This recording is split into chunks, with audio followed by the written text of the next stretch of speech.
He told me about the Great American Eclipse. What is a solar eclipse? So a solar eclipse occurs when the Earth, the Moon, and the Sun all line up so that the Moon blocks out the Sun for a short period of time in the sky. Now, the Moon is much smaller than the Sun, of course, so it's about 400 times in diameter smaller than the Sun, but its Sun is also about 400 times further away. So we have this cosmic coincidence where they take up the same amount of space in the sky. If you don't live in the path of totality, can you see anything? You absolutely can, but here the maximum eclipse will happen at 3:20 p.m. We'll be about 89% covered. 31 million people live in what's called the path of totality, meaning they'll experience the total eclipse. The rest of the country will see a partial eclipse. It all depends on where you're at. Next, how rare are eclipses? We actually have solar eclipses somewhere about 2.3 times per year.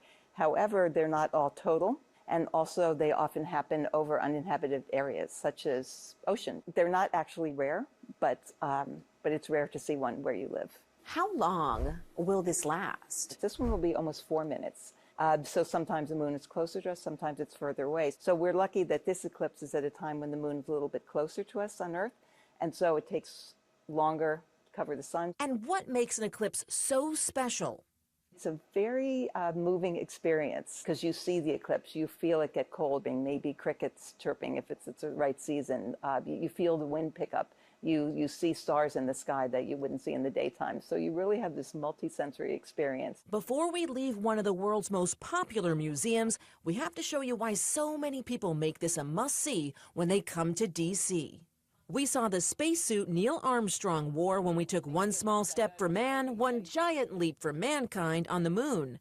And sometimes visitors will ask us, is this model? This can't be real, but this is actually real. We checked out lunar roving vehicles, parts of the actual rockets used to launch astronauts into space, and we even got a feel for what it'd be like in Armstrong's moon boots by virtually visiting the moon. The eclipse will be an epic first for many, but one astronomer in Missouri has seen his fair share. Jeffrey Bullard and Cassie Campbell from our station KFVS in Cape Girardeau have that story. Every single time you see totality, it is just a life-altering event. It is so spectacular and beautiful. For retired NASA astrophysicist Fred Espenak, total eclipses are just that, life-altering. I was 18 when I chased my first eclipse. So I thought this was a once-in-a-lifetime event to see this. And as soon as it was over, I said, got to see another. Soon enough, Fred would experience 30 total eclipses. And you get the same effect every time Every time.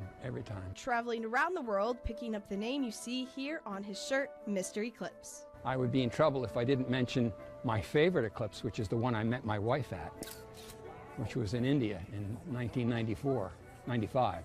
And we met, and the sparks flew, and right into the sky. Chasing eclipses now for a total of 53 years, 35 of those professionally. you're just dumbstruck looking at this thing in the sky. I mean, this doesn't even feel real. The world has gone askew. And the sun is gone.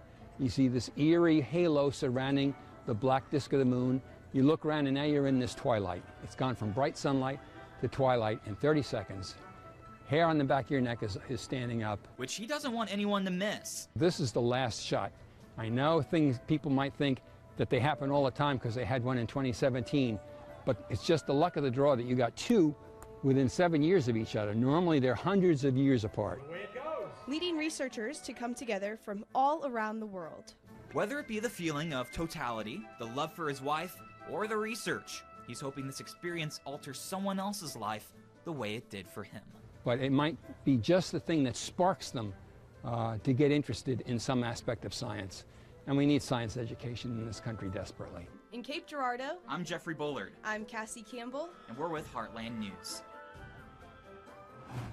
Coming up, we're expecting to see millions of eclipse chasers this year. Businesses are eager for tourists and the money that they'll bring. We're going to take you to towns prepping across the country. Plus, that halo in the sky will be a sight to remember, but you'll need special glasses before looking up. We have tips on where to get them. Stick with us. You're watching the Great American Eclipse.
who spend money in the area, who may want to eventually move here, then it's a pretty powerful tool. It's not just about having kind of this once-of-a-lifetime experience. It's something to know that we're part of a larger structure in the universe. Ohio casts its shadow over the Earth. Lorain County sits west of Cleveland, and its population could triple in size the day of the eclipse. Like other areas holding big events, more people might be great for business, but it could mean logistical headaches. WOIO's Michelle Nix has more. This is a once-in-a-lifetime event. Sheffield Lake's fire chief, mayor, and police met with business owners in the quaint community of just 9,000 people. But on April 8th, people from all over the world are expected to gather here in Northeast Ohio to witness a total eclipse of the sun. What's predicted to be 3 minutes and 16 seconds of darkness when the moon passes between the sun and the earth, completely blocking the sun in the middle of the afternoon. The population of Lorain County is 315,000. We're expecting the increase to about 1 million people. So, yeah, we've been planning for this for months. 5 fire chiefs in the area formed a task force, realizing they will need all hands on deck to handle the crowd that is expected to gather ahead of a once-in-a-lifetime phenomenon. Right now, within 100 miles of Lorain County, all the hotels and campsites are full. So that's why the chief is consulting with business owners to find out who is willing to rent out space, parking, and who will have food and water. Lee Barker and his partner with Sheffield Lake Youth Baseball plan to rent out their field of dreams to campers. We currently have bathrooms on site, garbage disposal on site, concession stands on site, parking on site, so we have 22 acres of fields we can rent out. Police will work to keep the streets clear, expecting at some point it will all turn to gridlock following the main event. So Fire Chief David Novak is asking everyone to pack their patience. After the solar eclipse occurs, there's going to be a lot of people that are going to be trying to leave, and nobody's going to be going anywhere because it's going to be gridlock on the highways. So people are encouraged to make sure they have their gas tanks full and they have food. Reporting in Sheffield Lake, Michelle Nix, 19 News. Officials in some towns and cities are warning of cell phone trouble, too. You may struggle to make calls or use your data, depending on where you are. Washington correspondent Brendan Cullerton has what you need to know. Store event that we did, and I did. Verizon's Chris Serrico says the company has prepared for the coming eclipse. Similar events have historically caused service issues, but not because of the actual eclipse. Thankfully, it unto itself has no impact on Verizon's network. Verizon's preparedness for the eclipse is just to deal with the gatherings of large groups that will meet up in the path of totality. Verizon has activated 100 new cell sites in the last year alone along the path of totality and improved existing cell sites. AT&T has made similar improvements, and both companies have largely upgraded to 5G since the 2017 eclipse. The 4G networks were a little bit like maybe a two-lane highway in the state, right? That you might have that you go down. And now you think about 5G, it's sort of like the Autobahn, right? Much bigger, 10 lanes, lots of traffic going through. AT&T says it can also be helpful to try and find a Wi-Fi source, and if you cannot make a phone call, texting might still work. If you want to send photos and things like that, some of the best ways to do it is via, the text app. Cell companies say if you do want to take pictures of the eclipse on your phone, using a protective filter can protect your phone's lens from taking damage. Those filters, though, not a substitute for glasses that protect your eyes. Serrico says if you do take pictures, avoid using your phone's filters or zooming in to achieve the best results. I would really advise using a burst mode whenever the good stuff really starts happening, because that'll allow you to take a bunch of photos at the same time to really allow you to choose from a sequence rather than trying to nail it every single time with, your thumb. In Washington, I'm Brendan Cullerton. Up next, a lot of talk about seeing the eclipse, but hearing it? We're going to show you a device designed to help the sight impaired experience this phenomenon. Stick with us. You're watching the Great American Eclipse. The Rethink how you get breaking news. A rooftop collapses at a suburban hotel. With Local News Live, you get the big national stories direct from local reporters. Reporters who know the streets and the people. Authentic, unfiltered, live where the story is. Stay close, stay connected, because the big breaking stories are best told by those who live it. Local News Live, the news that hits home. Always streaming, always free.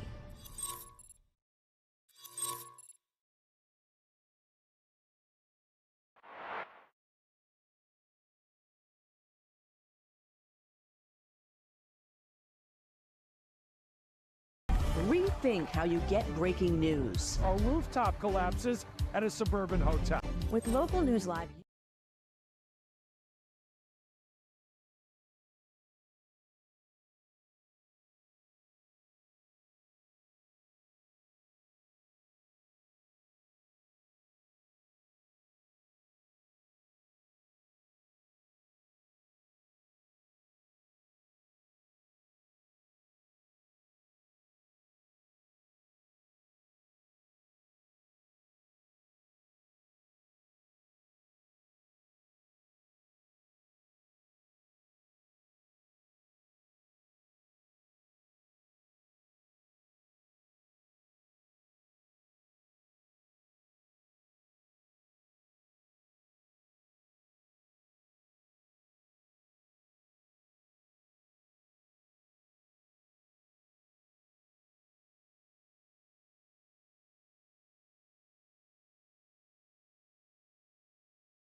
Interested in astronomy for as long as I can remember. Justin Bartle doesn't necessarily call himself an eclipse chaser. Not a real avid one, but since they've been so convenient recently, yeah, I have been trying to chase them down. This is the second time he's going to be in the path of totality, where the world goes blissfully dark for several minutes. Bartle is an astronomer who now brings the universe to children at the Science Museum of Virginia.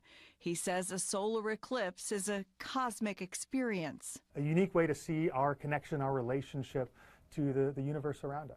A large swath of North America will experience a total eclipse on April 8th. It's pure science in real time. Fernando Carcoboso is a scientist with NASA. We caught up with him at the Goddard Space Flight Center in Maryland. He says eclipse glasses are a necessity. You can be fully blind, serious damage.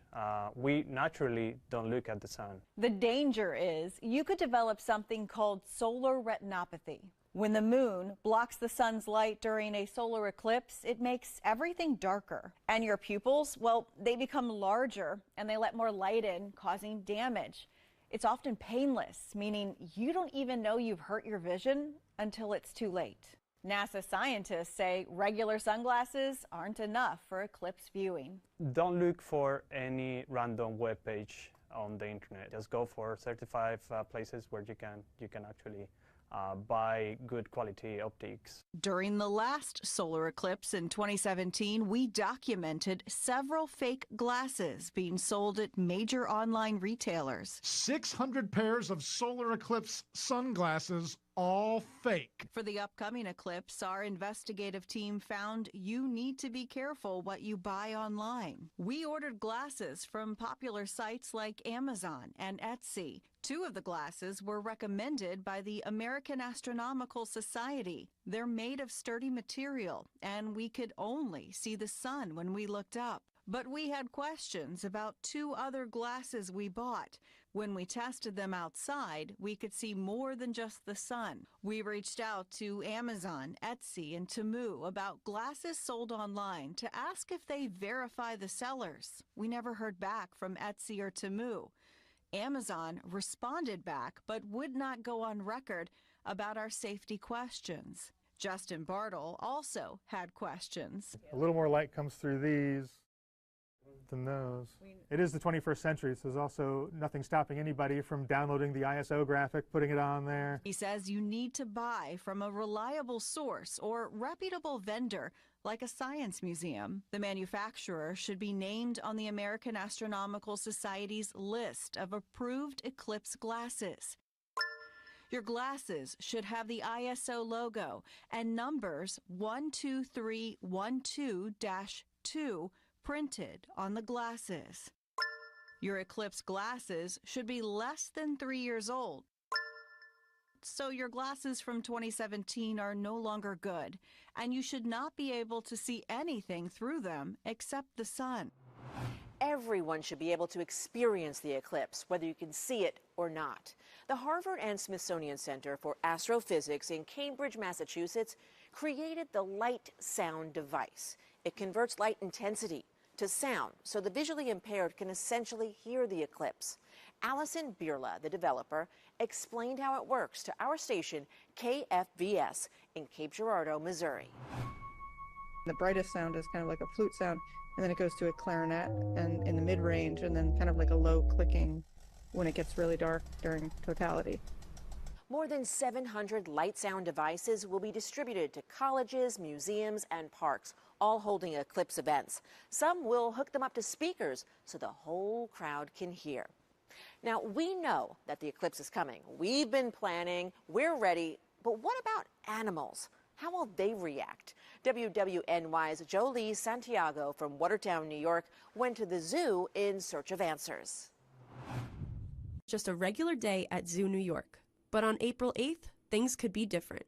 Zoo technology professor Dr. Mark Irwin will be paying close attention to the sky and how animals will react to the total solar eclipse. We haven't seen an eclipse with them. I'm not sure how these individuals will react, but we hope to have a lot of people here watching so that we'll hear about it and see what they actually do. While exactly what will happen isn't known, Dr. Irwin expects certain behaviors. Some animals will respond like it's becoming nighttime. Other animals really won't acknowledge it, as far as we can tell.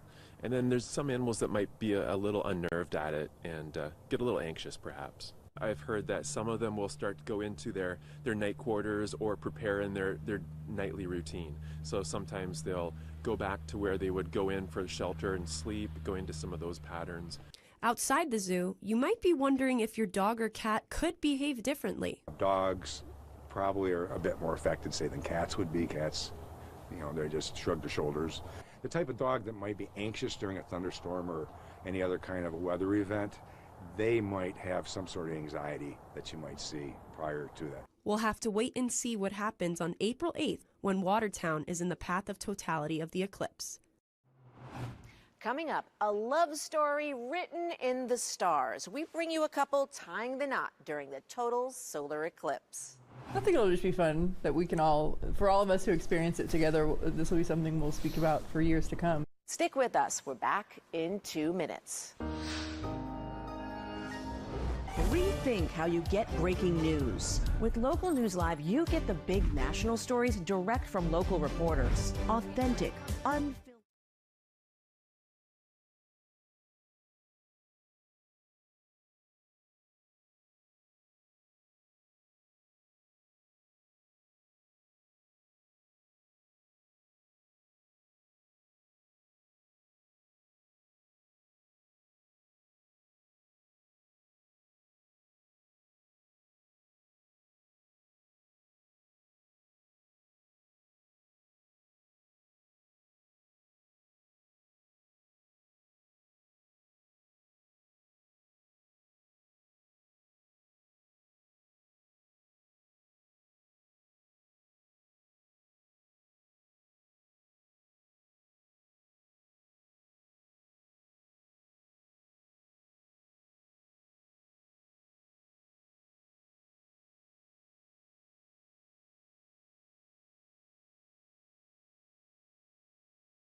Springs on April 8th for their wedding, which happens to take place during the total solar eclipse.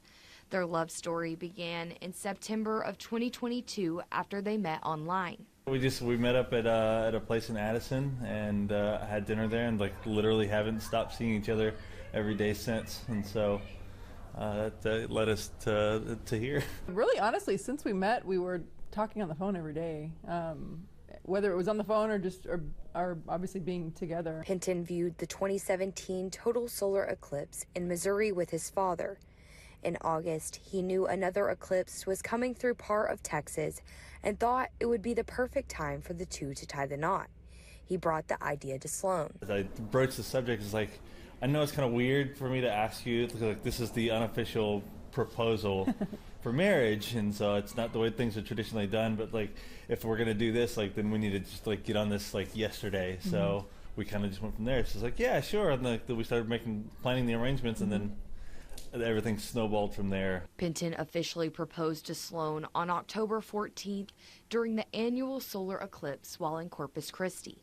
The couple decided to get married at a venue in Sulphur Springs due to its proximity to Dallas, as well as the center line of totality, which gives them 4 minutes and 21 seconds in totality. I think it'll just be fun that we can all, for all of us who experience it together, this will be something we'll speak about for years to come. The couple will be naming their tables after stars and having an eclipse-themed guest book. We both have waited a long time to find somebody that we feel click well enough to want to take this next step into marriage. So I think I'm really grateful that I've didn't settle and that I found someone as good as he is. Be patient, and it'll happen. Avery Niles, East Texas News Weekend.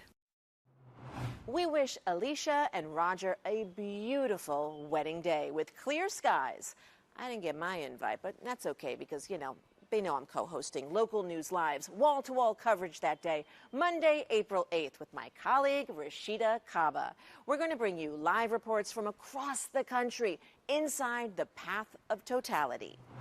And remember, you can check out NASA's website to find out where and when you can see the eclipse. Just type your zip code into the Eclipse Explorer map for a preview. Well, that's it for us. I'm Deborah Alfarone. Thanks so much for watching the Great American Eclipse Special.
1:30 here on the East Coast. Can you tell I'm excited? Welcome to this special edition of Local News Live, the Great American Eclipse. I'm Deborah Alfarone. We are also excited here. I'm Rashida Kaba. All eyes are on the skies as millions of Americans are getting ready for the Great American Eclipse. Now, this happens when the moon passes between the sun and the earth, blocking out all daylight. We'll see what's called a diamond ring. In less than 30 minutes, the sky will go dark in Texas, almost as if it were night.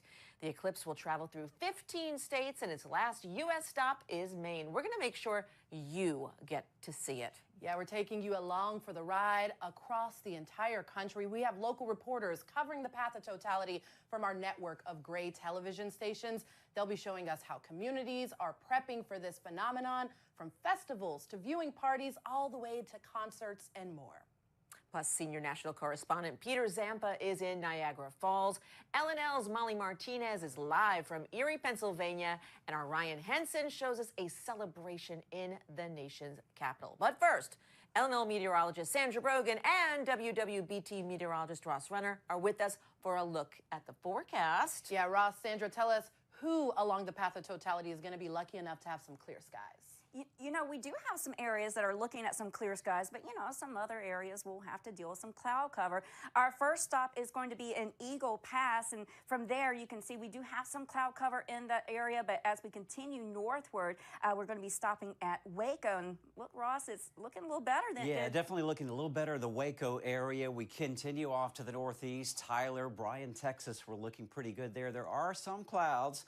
So you have a mix of clouds and sunshine there in northeastern Texas, and then we come up into Arkansas, Sandra. Yeah, we'll be checking in with our friends at KAIT in Jonesboro, Arkansas. So things are looking pretty good there. You know, maybe just a few high, thin clouds. Clouds may be in and out, but still it's looking pretty nice. And even as we head northward up to Cape Girardeau, looking pretty good there as well. So it looks beautiful there, yeah, Sandra. A lot of areas are lucking out. Evansville's looking good.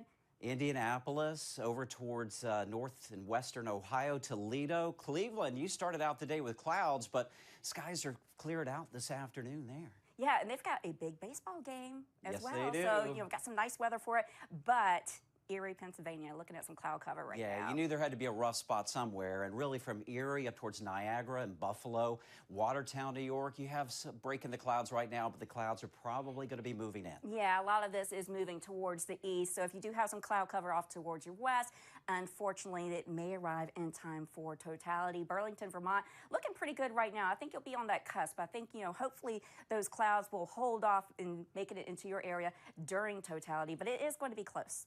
It's just some high clouds right now, and hopefully, again, they'll still get a good view there in Burlington. Presque Isle, Maine, that is the place to be in Maine, where skies are crystal clear at this point. I know we had a few clouds earlier today, but things looking good in northern Maine. As we get ready for this scientific phenomenon, let's take a look at the science behind it. Yeah, I recently got to sit down with NASA's Patrick Kane to learn all about eclipses, the sun, and what we can expect later on today. Dr. Kane, there are several different types of eclipses. We experienced one back in 2017. Can you kind of talk a little bit about the different kinds of eclipses and how they are different?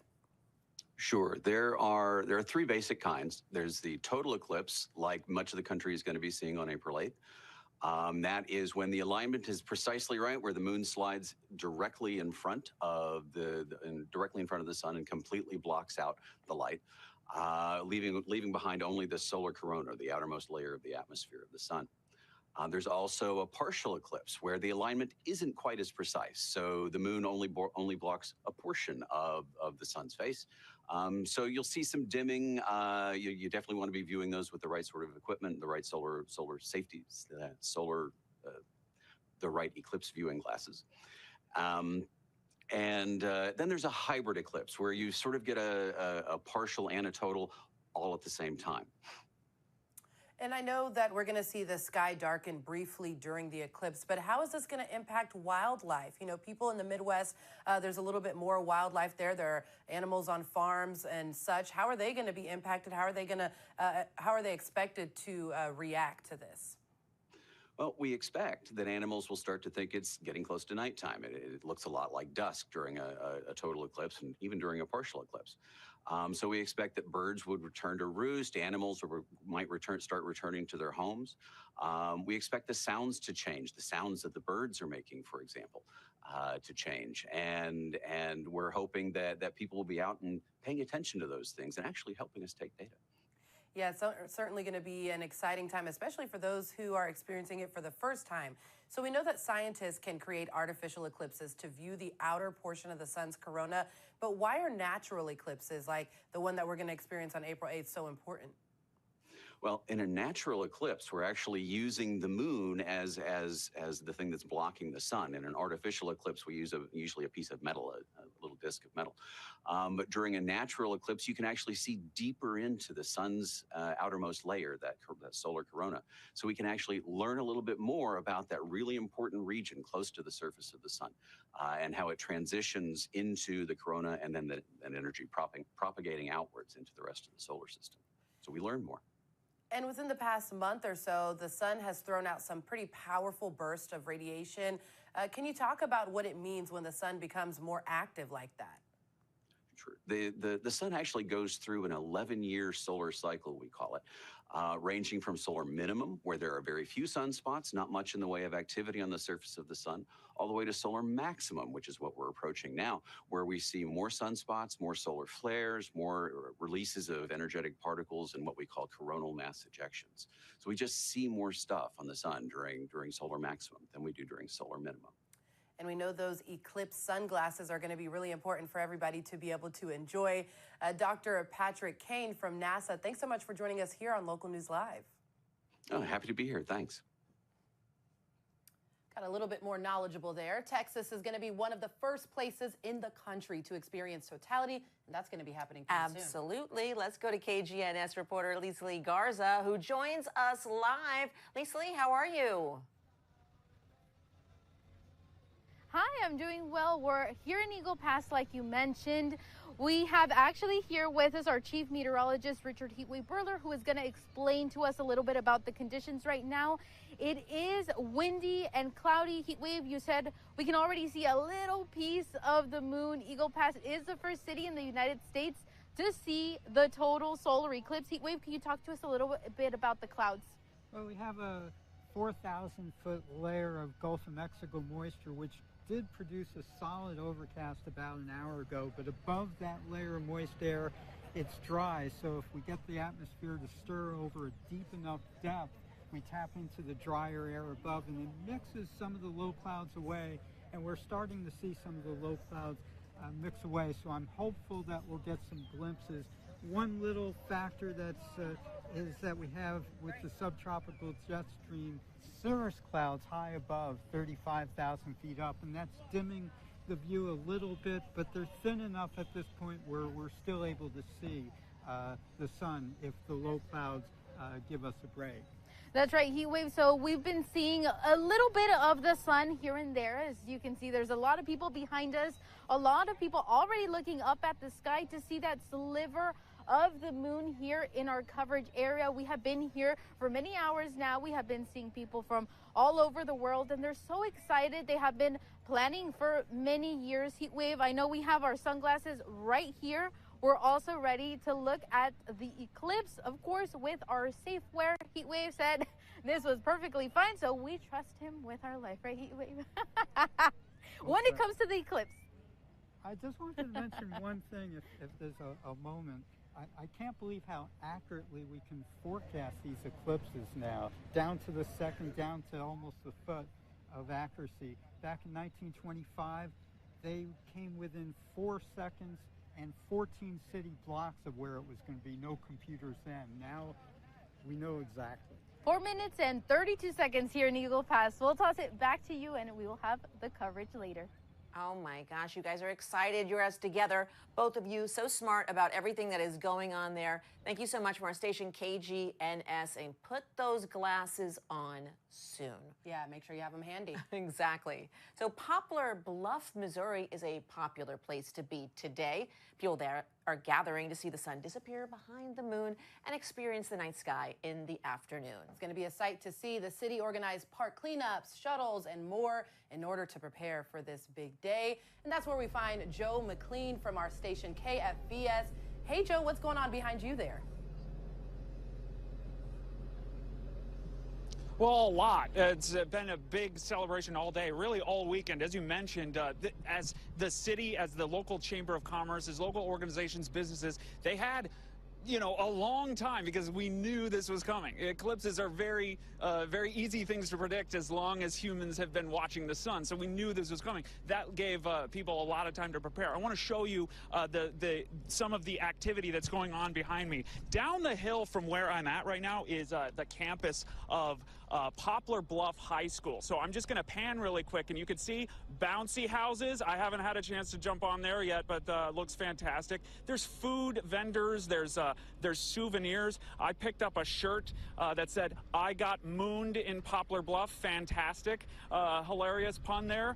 But you can see the amount of people. This is a very, as you said, popular spot. It's called Poplar Bluff, not Popular Bluff, but it is popular today because this is in the path of totality, but it's also near the middle of the path of totality. And that means you get a couple extra seconds of that complete totality of the eclipse coming up. So 4 minutes and 8 seconds is how long Poplar Bluff is going to be experiencing the complete total eclipse. We did see around in 2017, it just looks like a few minutes of just dusk. And so we're also here with the State Emergency Management Agency is managing resources for this huge influx of tourists.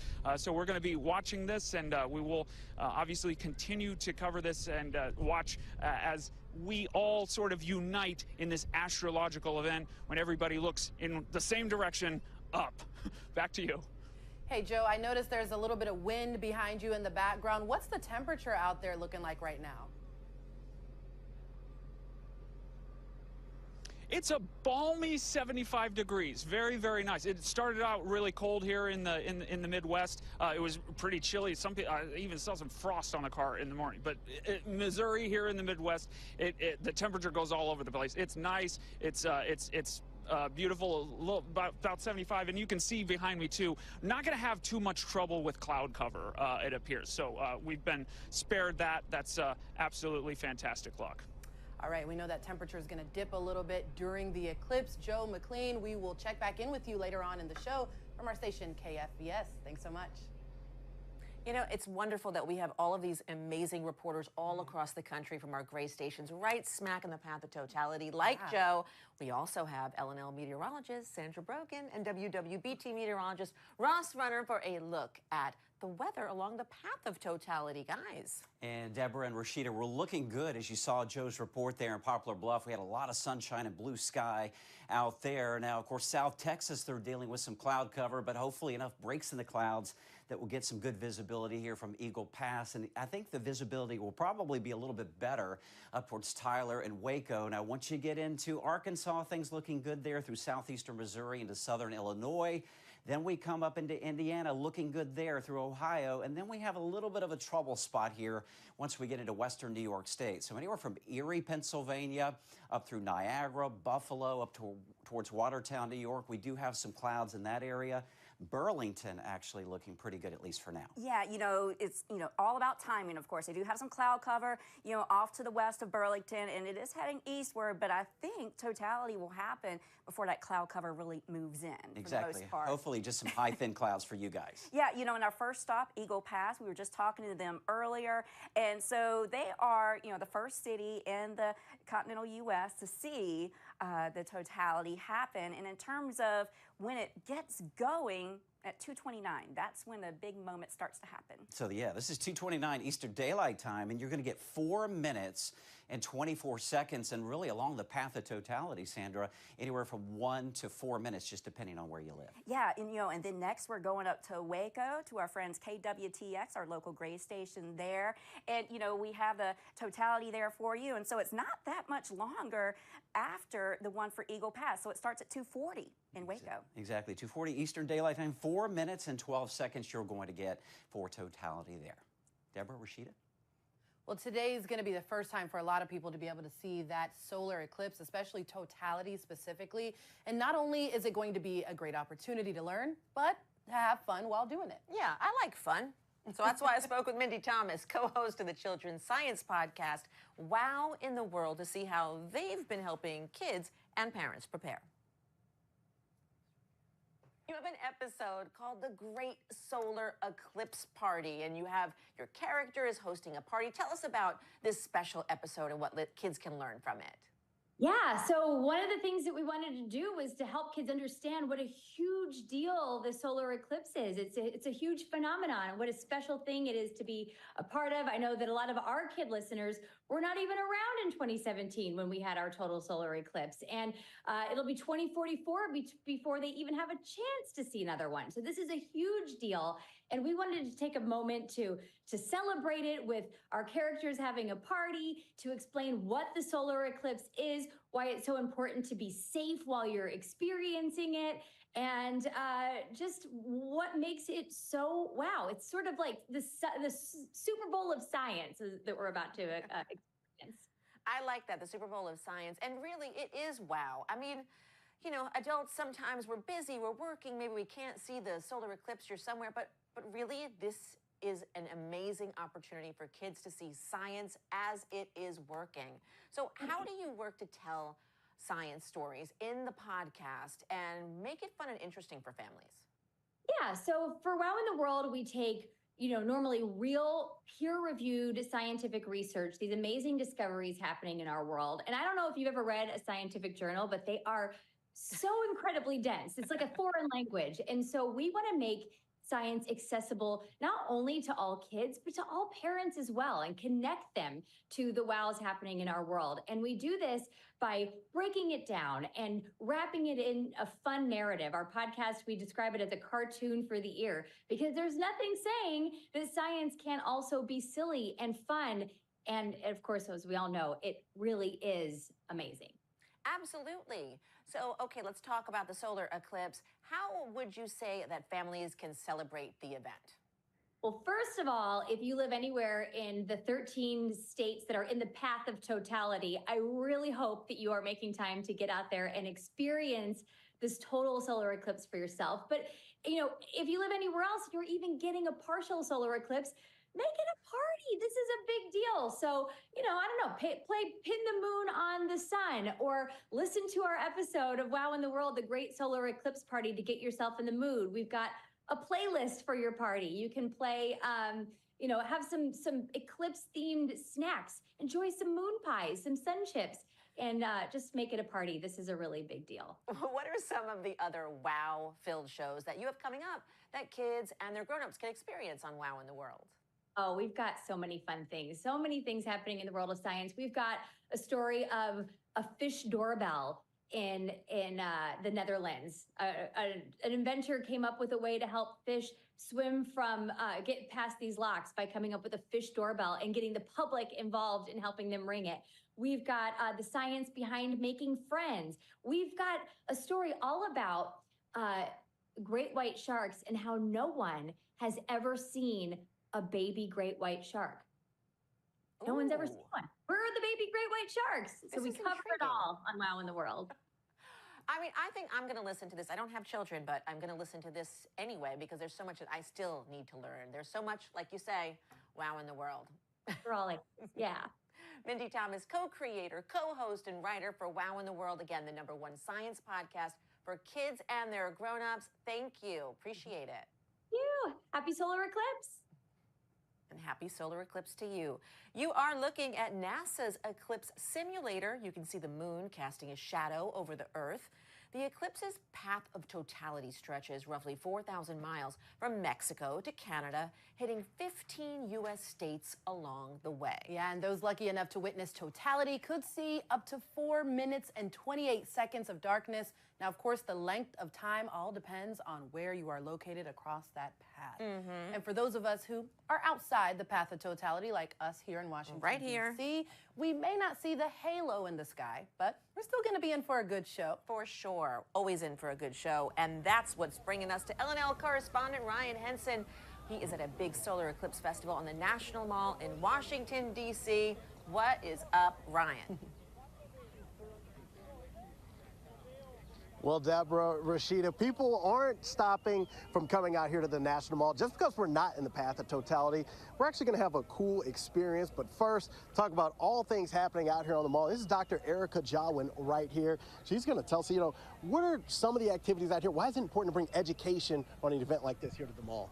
Yeah, absolutely. It's so important to get everyone interested in the Eclipse, kids, grown-ups, all levels. And so we have the Eclipse Festival here on the National Mall today that has a whole bunch of stations of ways that you can look at the eclipse, either through a solar telescope before and during the eclipse. And that's actually really exciting because the sun is currently in a period of solar maximum, so we should be able to see lots of activity on the surface of the sun, even separate from the eclipse. There's places where you can experience the eclipse in ways other than just through sight, so through sound and through touch. There's a station hosted by the Museum of the American Indian talking about indigenous cultures and their relations and stories about eclipses. And most importantly is that we're also giving out eclipse glasses. This is the way that you can safely look at the eclipse. Please do not stare directly at the sun without a pair of solar glasses here. And so you can get all these on the mall and then visit all of our exciting stations. Excellent advice. And we're not in the path of totality. What's our experience going to look like here? Yeah, so we're going to have about 87% coverage of the moon on the sun. And so that means that it's going to get dark. It might get quieter. Some birds could go to sleep. It'll get cool. The weather could change a little bit. But we're not going to get that complete totality coverage. But it still will get dark. And if you're looking through your safe solar glasses, you'll still be able to see just a little sliver of sunlight around the shadow of the moon. Perfect. And real quick, when's the next time we're going to be able to see an eclipse here? So in the continental U.S., the next time that we'll have a total eclipse spanning most of the U.S. is in 2045. Perfect. So 2045, not that far away from. Maybe we'll catch up with you then, and we'll be able to catch that eclipse. Well, that's all here from the National Mall. She explained some of the experiences here a little bit later. We'll get to those on my next hit, but for now, back to you in the studio. Thank you so much, Ryan. Don't forget your glasses.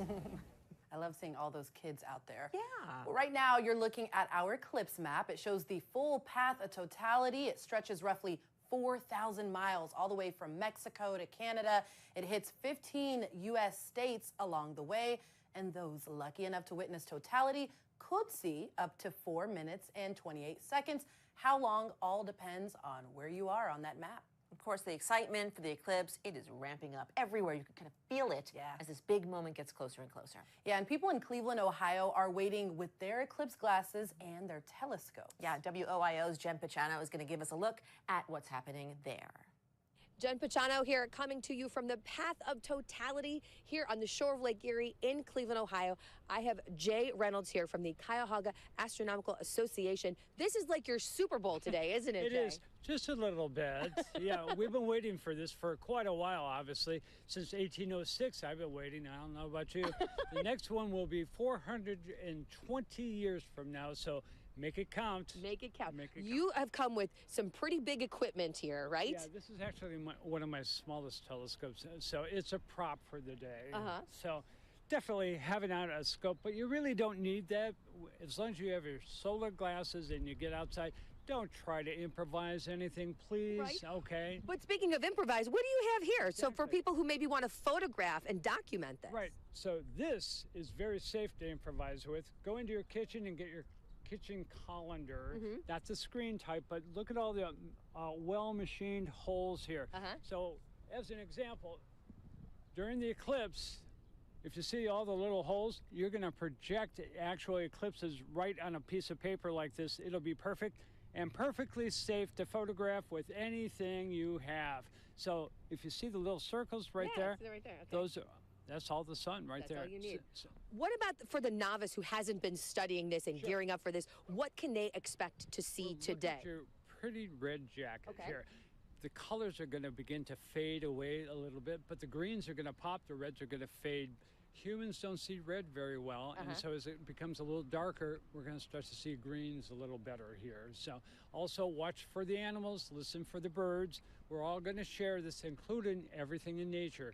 Also, real quick, in Medina County in 2017, they noticed the snakes were coming out of the ground. Oh man, are you so the animals may be reacting differently? The street lights may go on. We also know that the temperature is going to be dropping here, not by a couple degrees, but significant. Yeah, 4 or 5 degrees, especially if there's no clouds. Temperature will definitely go down. You'll feel it. Wonderful. Oh, yeah. All right, so the beach and the park here on the shore of Lake Erie is starting to fill in. People are so excited, and we are ready to be in the path of totality here in Northeast Ohio today. For now, I'm Jen Pachano. Where Jen is, it looks beautiful, clear. Yeah. I don't think they'll have a problem at all. But here's the thing is, did you notice that gentleman had something in his hand? What was it? Dum, dum, dum. Dun, da, da, da.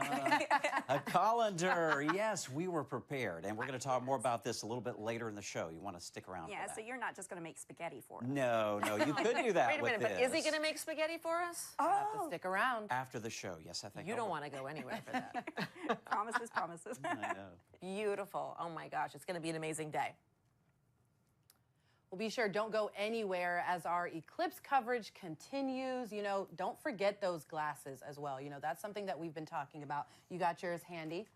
Make yours too, sure it is the ISO glasses -123-12-2. If it doesn't have that number, that means they are not certified, and you could hinder your eyesight if you don't have these protective eyeglasses. She knows her stuff. Now, some of you will be leaving us, but we are live for another 2 hours on localnewslive.com. Yeah, that's right, where we're following the path of totality across the United States.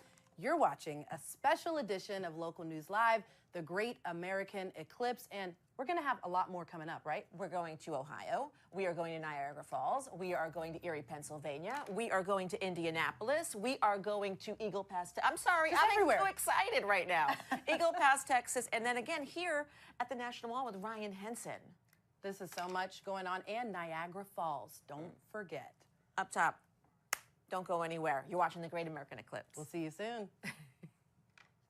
Rethink how you get breaking news. Local News Live, the news that hits home. Always streaming, always free. Hi, everyone. You're watching the American Eclipse coverage here on Local News Live. We're looking at weather across the nation right now, and we're watching our path of totality very closely here from South Texas. We are seeing some clouds there, other tricky spots up in western New York State, from Watertown, including Niagara, even Erie, Pennsylvania, seeing some cloud cover right now. Conditions a little bit better up towards Burlington, Vermont, and up into northern parts of Maine. Elsewhere across the country, even though I know you're not seeing the total eclipse, you will see a partial eclipse everywhere in the lower 48 states. And one of the real problem spots is here over the upper Midwest. You see a lot of clouds and wet weather. So North Dakota, South Dakota, into Minnesota, that is a trouble spot. Even the Pacific Northwest and down along the Gulf Coast. Louisiana into Mississippi, showers and thunderstorms there. We'll also have a few tricky spots there in eastern Tennessee. Great weather, though. Just a few clouds around Atlanta, over to Columbia, South Carolina, up to Richmond, Virginia, looking good as well. Even New York City up towards Boston is looking good. Reno, Las Vegas, Phoenix looking great as well.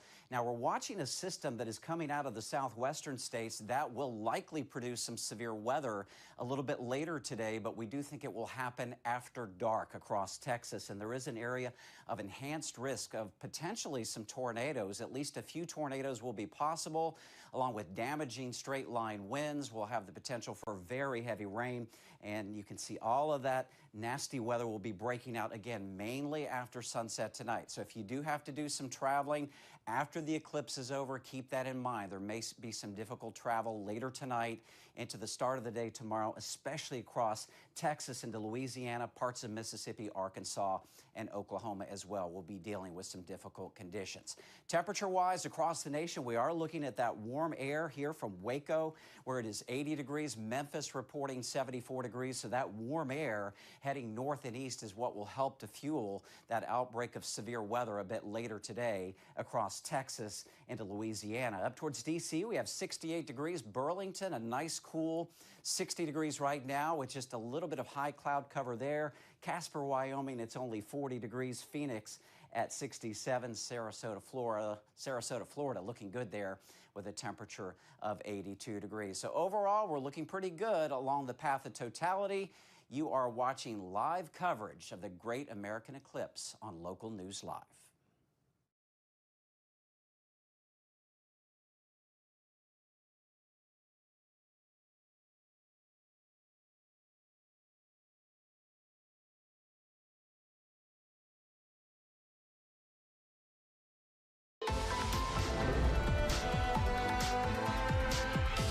Celestial spectacular. It is 2 o'clock on the East Coast. I'm so excited. Yes. Welcome to this special edition of Local News Live, the Great American Eclipse. I'm Deborah Alfarone. Thanks so much for joining us. I'm Rashida Kaba. Right now, all eyes are looking up to the skies as millions of Americans prepare for the Great American Solar Eclipse.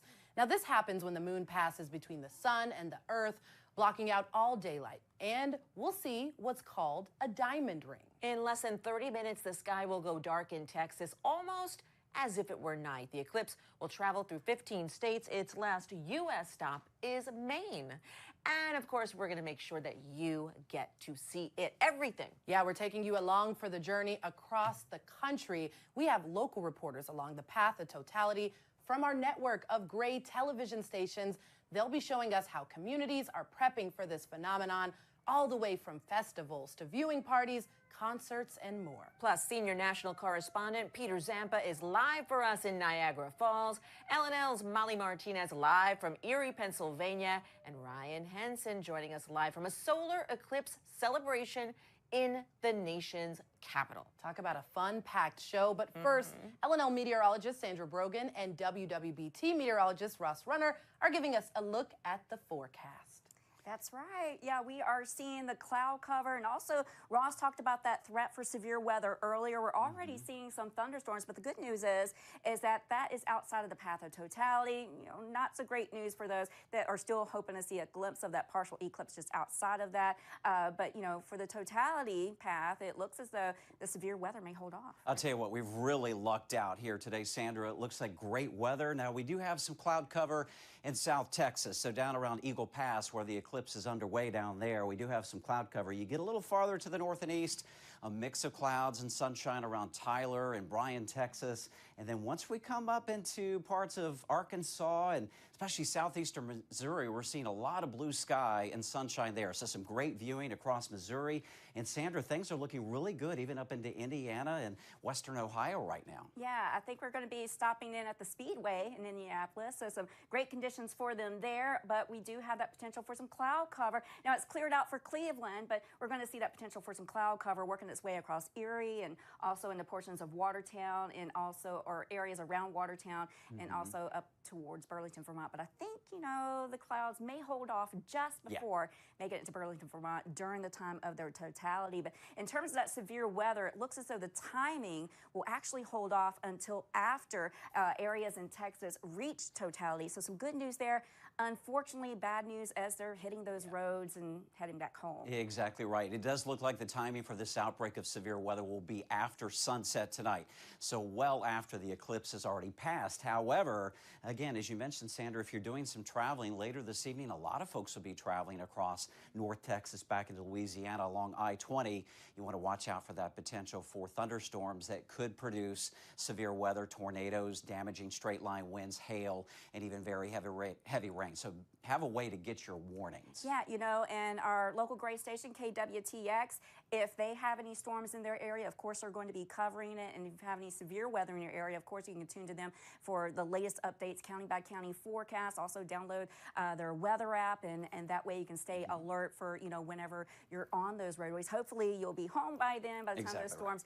But it looks like some areas may have to deal with some strong storms as we head into later today. Now, temperature-wise, not too bad in a lot of areas. It's looking really good here. In fact, you see that warmth starting to head north through Texas up into the Mississippi Valley. That's why we're going to get that outbreak of severe weather. That clash of air masses coming in from the Rockies into the southern plains will help to produce some of those stronger storms later on. You can see a difference in the air masses. You know, 40s, Colorado Springs, 67 Lubbock, but we've got 80 in Waco. I know, looking really good there. Louisville, Kentucky, you're at 76 degrees right now and looking good up through the Great Lakes. Even warm for them. Deborah? Thank you so much. Well, here's a fun fact for everyone. Total solar eclipses can cause changes in the weather. Experts say it's all caused by the loss of solar radiation. So if you're watching outside, you could feel a noticeable drop in the temperature. You might also notice a decrease in the wind and the cloud cover. Before, Sandra was talking about Indianapolis, the motor speedway hotspot. That's a big hotspot to watch the Great American Eclipse. They're having a blast out there. Race cars and Indy 500 drivers, generally, they're the stars of the show, but today, it's the actual stars and cosmos themselves. Yeah. Big, big party. Thousands of people in attendance. This may be the hugest show of all. I think so. And that's where we find WNDU's Joshua Short. He is there. Josh, give us a sense of what the environment is like. It looks like you're having a good time out there. We're having a great time out here. Let me underscore what you guys just said. Hot spot. It is hot out here.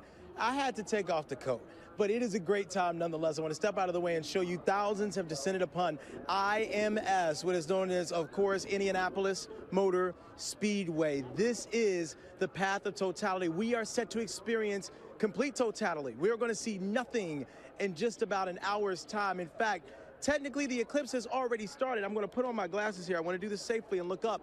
You can begin to see the moon beginning, just only starting to eclipse the sun. This is major, especially for folks coming here. I'm just going to say this. We've got national news outlets here. I'm not far from another news outlet. L&L is also on the ground here.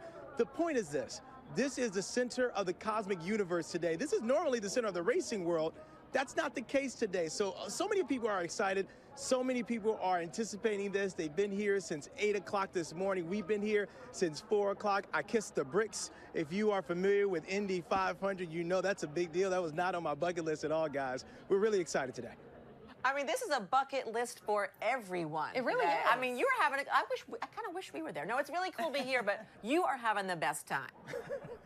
What's the weather like specifically? You said it was hot. But you have to. Yeah, well, maybe we'll come out there. I don't know. We can get out there Yes, soon. it is. It is really hot. We'll come on through. We'll have some fun. It'll be a great time. I will say, you know what? It is hot right now.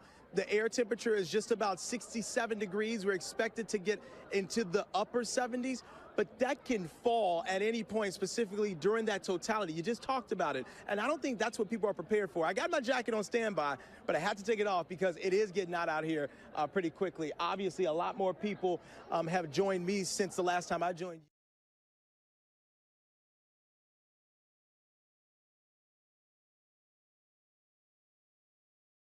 People for the big race on Memorial Day weekend. That's what usually happens here. So IMS and officials here, Doug Bowles, the president of the track, says they are more than prepared. They have been preparing for this moment since 2017. This is a big moment, and this is the center of the celestial universe right now. Well, we'll definitely be checking back in with you when it's closer to totality. Make sure you get those glasses and put them on, Josh. Have a good time out there. You know, also, it's one of the 4 official NASA broadcast sites. It's huge. It really is. Well, this is going to be the last total solar eclipse in the continental U.S. until 2044, so 20 years. That eclipse will start in Greenland, pass through Canada, and then hit only 3 states here in the U.S., Montana, North Dakota, and South Dakota. But let's talk about today's main event. Let's do that, shall we? And let's bring in Sandra and Ross, because we need to know about the viewing conditions, because I mean, Texas is going to be the first place to experience the eclipse, and I'm wondering, I see a little cloud out there. I don't know how I feel about this. Yeah. What do you got, Sandra? Well, you know, in Eagle Pass, you know, we were with them earlier, and they were talking about it being windy, and hopefully that will help to mix up the atmosphere. Maybe, you know, cause some breaks in the cloud cover. But, you know, and they did see they were seeing some glimpses of, you know, when they could see up in, you know, the sun. But for the most part, we do have some clouds that will be in and out, unfortunately. We do. You know, all it takes is one break in the clouds. You've got a little bit over 4 minutes of totality. So we get just a couple of breaks during that time. You'll be able to get a glimpse of that eclipse. Just an amazing show. Yeah, you know, once in a lifetime event, but we do have some rain outside of the path of totality, so at least that's not, you know, farther westward. But, you know, we're going to be heading northward to Waco. It's looking pretty good, right? I'll tell you, and look at all these areas in between. Waco, Hillsboro, Nemo, if you live in that area, you're looking good right now. Skies are mainly clear, maybe just a few clouds. Yeah, you know, and even as we head northward up towards Tyler, clouds may be in and out for the most part. And also notice that Tyler's kind of on the edge of the path of totality. So their duration of totality is not going to be quite as long as when they're in the center, where they're getting like around 4 minutes on average. But again, as we head north, we've got some really good conditions. This is fantastic. Jonesboro is looking really good. Those of you in southeastern Missouri, around Cape Girardeau. We've had a report from Poplar Bluff, looking really, really good in that part of the country with lots of blue sky and sunshine, and that's really going to give you an amazing, amazing effect. Yeah, you know, in a lot of areas, I have to say, you know, there's a few areas that, you know, maybe a few trouble spots in terms of cloud cover, but, you know, with any thunderstorms, I think that's going to hold off for the most part until those areas see totality. But again, we do have some cloud cover up towards the northeast. We'll have more on that in a few minutes. Exactly right. And we will be heading to Texas, but first, let's head on over to Pennsylvania to check in with our Molly Martinez. She is live from Erie, Pennsylvania. Molly, you're about an hour out from totality. It sounds a little busy out there. Hey, Deborah and Rashida. Yes, it is. We are at Mercyhurst University in Erie, Pennsylvania, and this doesn't really look like an eclipse viewing party. It kind of looks like a homecoming game, but we have the whole university out here. We are on the football field. You can see we're going to pan around here. A lot of people are so excited for this. I just took a peek through my glasses. Of course, don't look directly at the sun. I'm sure we've been over that many times. But we're starting to see a little bit of the clipping of the moon. This is a gradual process. This is going to take about 2.5 hours in total. It goes by degrees. So the totality itself is going to last about 4 minutes, but the entire process is much longer than that, and it gets dimmer by degrees. Now, we are very lucky here in Erie because we have with us Professor Nick Lang. He is not only a professor of geology here at Mercyhurst, he also works for NASA. So we're getting a 2-for-1. We're really getting our money's worth out of you, Nick. We talked earlier, and you were talking about how there's so much excitement around this for science. Can you tell us a little bit about that? Absolutely, right. So, you know, two of the things we're trying to get across here is safety for the eclipse, and then just how the eclipses work. What do people expect to see, and, you know, why do eclipses happen? And then also, you know, tied into that is this activation, how people can be activated to do science themselves. And just, you know, recording the temperature change, right? We're starting to feel a little bit of temperature change. We're going to see that increase as we go through the process here. The darkness, you alluded to the darkness, right? It's going to start getting darker and darker, and we're starting to see the clouds dissipate, and you might see that even more as we get closer to totality here. So, and those are all observations that people can make. At our booth here, for the NASA booth we have here at Mercyhurst, we have, you know, recording the temperature versus time, like just to show people that, hey, yeah, you can do science. This is accessible for everybody here. Nick, I'm seeing a lot of children here today. How encouraging is it to see this younger generation get this sort of once-in-a-lifetime experience, get to experience it firsthand, and take them with that through their whole lives? It's incredible. You know, I've been hearing a lot of stories from people. You know, we've been doing presentations around town. I've got colleagues who've been doing presentations around the country. And, you know, the things that the stories we're hearing is like, when I was a kid, I saw this eclipse, and it was just absolutely changed everything for me. And so we're hoping that people have that same experience. And, you know, I've been talking with lots of kids at presentations at the Erie County libraries, you know, who just were like so excited, wearing their eclipse earrings, you know, their eclipse shirts. And so it really kind of gets at one of the core things we're trying to do here, which is get people excited about science, get kids excited. And we're hoping that by doing this, that this will catapult them to continue down that line. All right. Well, Nick, thank you so much. And you got a bunch of fun activities here. I know you have your hands full for the next 2 hours. Thank you so much for having us here at Mercyhurst University. No problem. Hey, no, my pleasure. Thank you so much for being here and talking with us today. You know, don't stop looking up, right? We have your glasses. Wear your glasses. Wear your glasses. Oh, you can see it right now happening. Yep, that's awesome. So thanks very much. Thank you so much. Like I said, we are going to be here all day. Coming up in our next hit, we're going to be looking at what ancient civilizations thought was happening during the eclipse before we understood the science behind it. A lot of them thought it was a bad omen. Some really interesting stuff. We're going to talk to another professor here at Mercyhurst University about that. But for now, I'm going to send it all back to you. Molly Martinez always bringing us that live energy from Erie, Pennsylvania. We'll see you soon, Molly. Our next stop is to Waco, Texas. We're going to join in with our coverage, the 4 coverage from our team at KWTX. Away from the sun. The third contact phase is much like second contact, but now in reverse. So just like you had the chance to get a look at the diamond ring, Bailey beads, and shadow bands, you'll be able to witness those things once again. Finally, the last stage of the eclipse will occur as the moon completely leaves the face of the sun. As the full disk of the sun reappears, the eclipse will officially be over.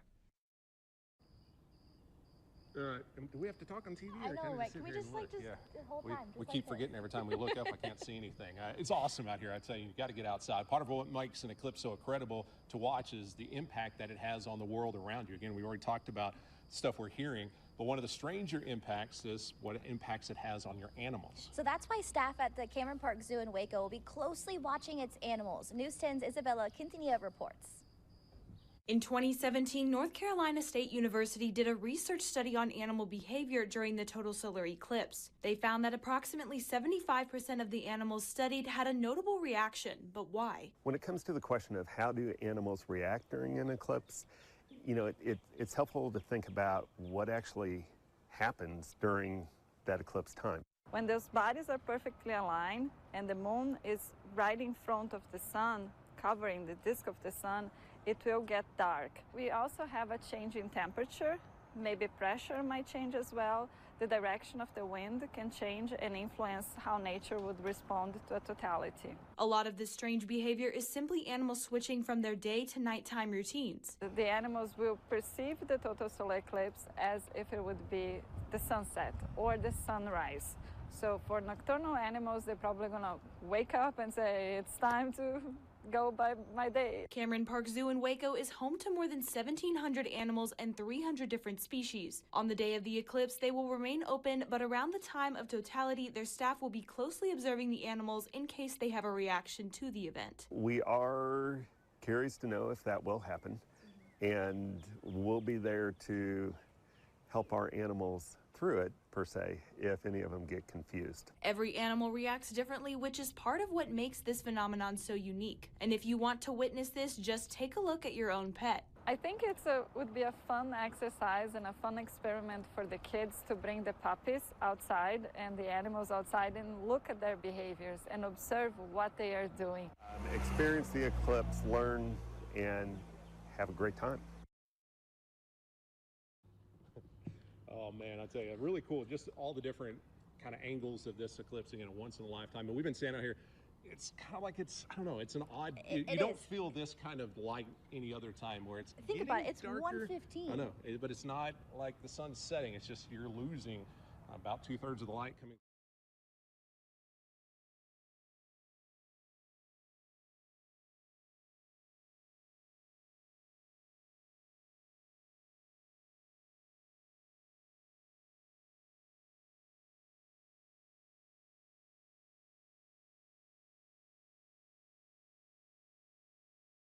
Temperature and the cloud coverage is at your location to report that out and help us to understand how the eclipse impacts weather that we experience here on Earth.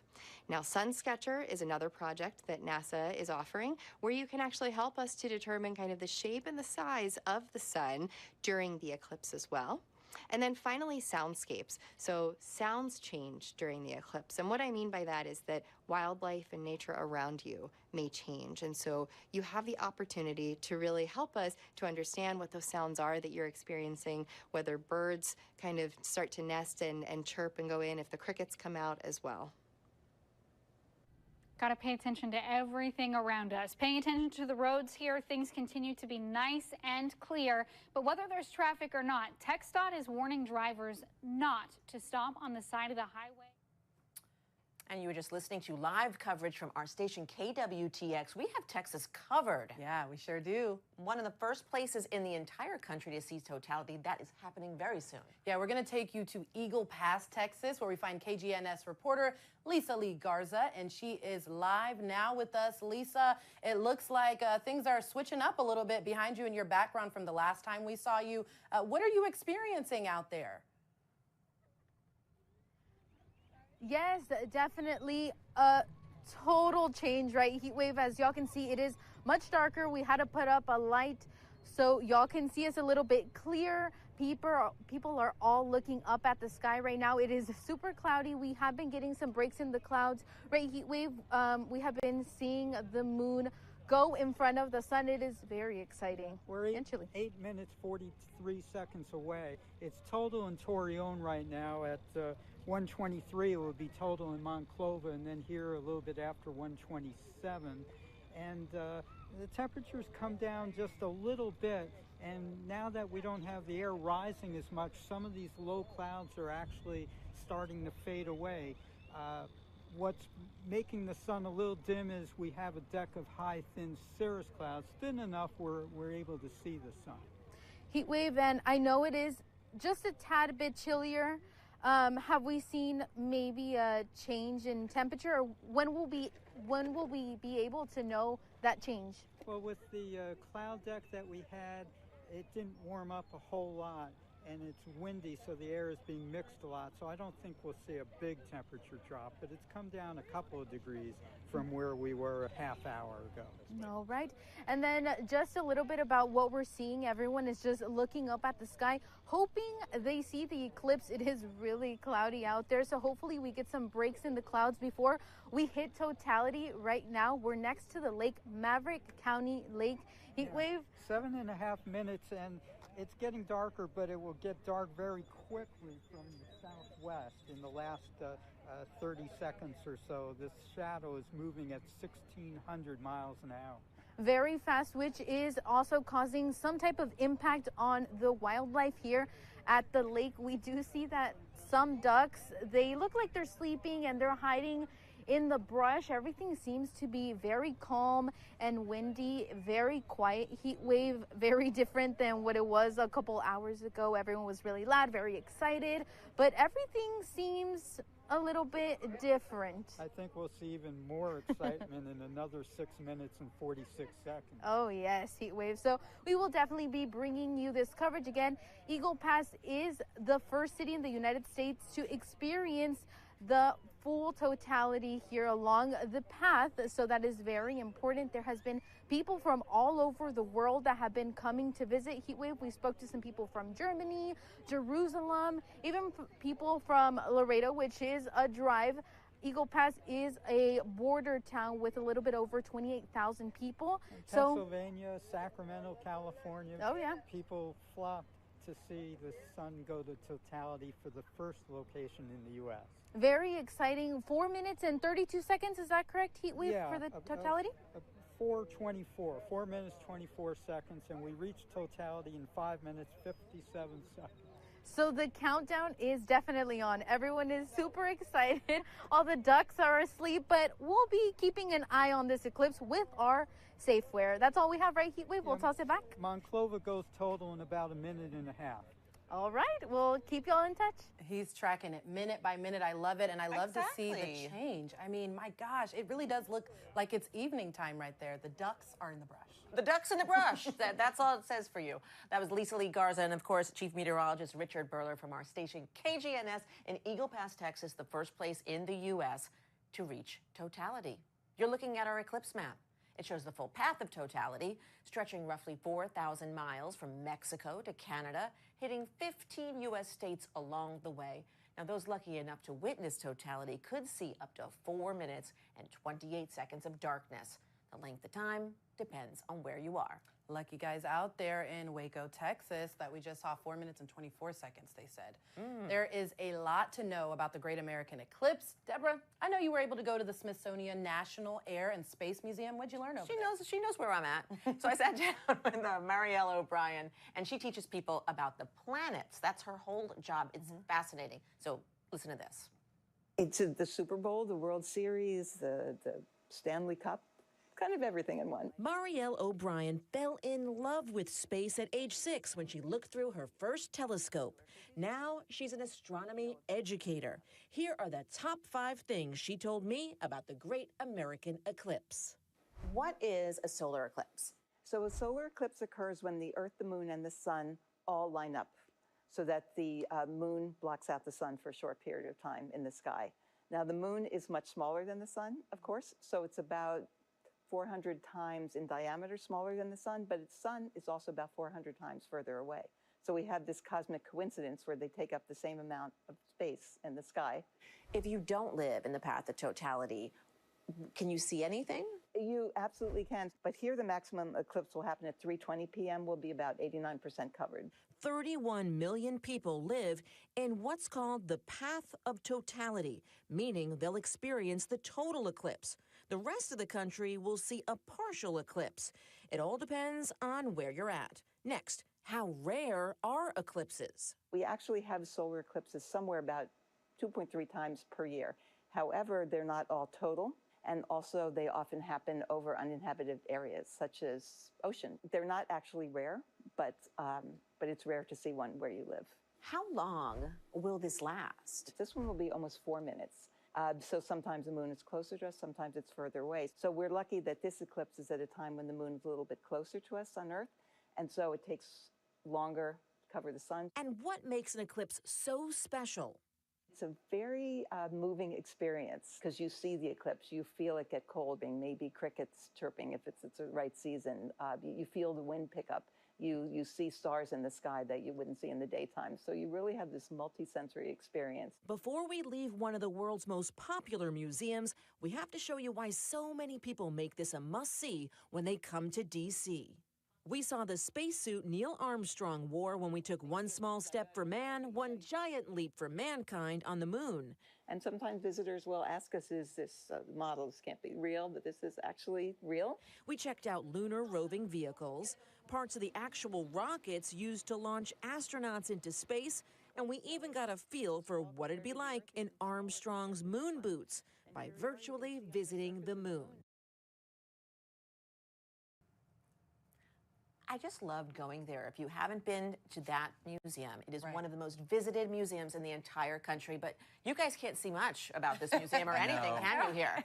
Can't see you at all, which is the point. Where are you? Yeah, that's the point, right, Sandra? We shouldn't be able to see Rashida and Deborah right now, which we cannot. That means you got the certified glasses. Yes, it has an ISO on it, the 123112-2. Write that down. I need my eyeglasses. And you need to keep them on the whole time. That's very, very important. You only get one pair of eyes. And I know it's the people who are in the path of totality, they can take those glasses off as totality is happening, right?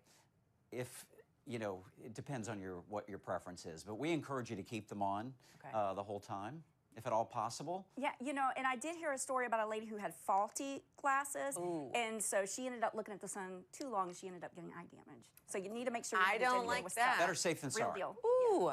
Well, don't go anywhere. We are here with the Great American Eclipse. We'll see you in a minute. Rethink how you get breaking news. Local News Live, the news that hits home. Always streaming, always free. You are watching the Great American Eclipse, and we've got your weather for you. Now, we are showing that we do have some cloud cover in southeastern Texas. We're also watching the same area for the potential for severe weather as we head into later today. In fact, it looks as though for those in the path of totality, it may not get going until after totality in areas of Texas. So some good news there, although you do need to stay weather aware when you start to hit those roadways and heading back home or wherever you want to be after experiencing the eclipse. But again, we are seeing that path of totality stretching from Texas all the way up into portions of Missouri, Indiana, Ohio, and up towards New York, and also up towards Vermont and Maine. So we are seeing areas dealing even with a little bit of rain and snow mixed in there for the Dakotas. Also quite a bit of cloud cover, unfortunately, for the upper Midwest, and also stretching over into portions of Montana. You know, they were going to see a partial eclipse, but unfortunately it looks like their viewing conditions are not looking the best. Now we are seeing, if you are going to be watching the partial eclipse, which is still fun, you know, Ross and I are going to have some ways that you can make a pinhole projector later on in the show, and that way you can see little sun crescents on the ground. So, you know, we'll have that for you in just a moment. You can still see that the partial eclipse, but we do have some showers stretching from portions of Louisiana up through Kentucky, but we are going to see that potential for some cloud cover as we start to work our way towards Erie, Pennsylvania, and also into Watertown, New York for those in the path of totality. Also seeing some moisture working its way onshore of Oregon and also the state of Washington. But again, more about that severe weather. Really be too concerned with it until later today after many areas in Texas have already experienced totality. So some good news, but you will have to stay weather aware because we do have that potential for strong to severe thunderstorms as we get into the late afternoon and into the evening. Now, what we are anticipating with any storm in these areas that does become severe, we can't completely rule out that some of these storms could have rotation. So that's why you need to be very careful and just, you know, stay alert with any weather going on in your area. We're also looking at the potential for some large hail, possibly up to the size of golf balls. And then we're also seeing the potential for some strong, damaging straight line winds. Now, where you see the orange shading, which includes Dallas, that's a level 3 out of 5. Where you see the yellow shading, that's a level 2 out of 5. And where you see the green shading, that's a level 1, where we could see 1 or 2 storms becoming severe. 74 right now in Memphis, 80 degrees currently in Waco, so quite warm there. And 71 in Lansing, so that's pretty warm for the Great Lakes area. 68 in DC. Looking at 60 in Burlington, 49 in Colorado Springs, and 64 in Las Vegas. You're watching the Great American Eclipse.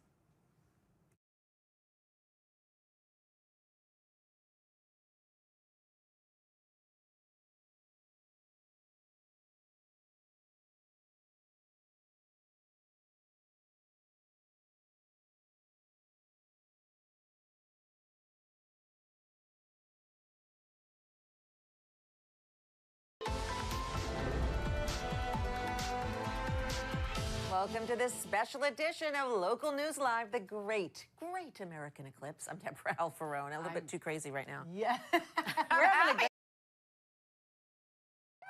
And I'm Rashida Kaba. For those of you just joining us, we are following the path of totality all across the United States. It's incredible. You're looking right now at Eagle Pass, Texas. That's amazing. They have reached totality. You can see it now with our NASA cam. Look at that site. Let's go ahead and bring in KGNS reporter Lisa Lee Garza. She joins us live from Eagle Pass, Texas. Lisa Lee, it is dark out there. Wow. What does it feel like? Yep, it is very dark out there. Well, right now it is really chilly and everyone is very excited. Heatwave was actually doing the countdown. Heatwave, can you talk to us about that? Everyone's so excited. Yeah, in fact, I'll announce to the crowd, 1 more minute left, 1 left. We can actually start to see the sky lighten up to the southwest.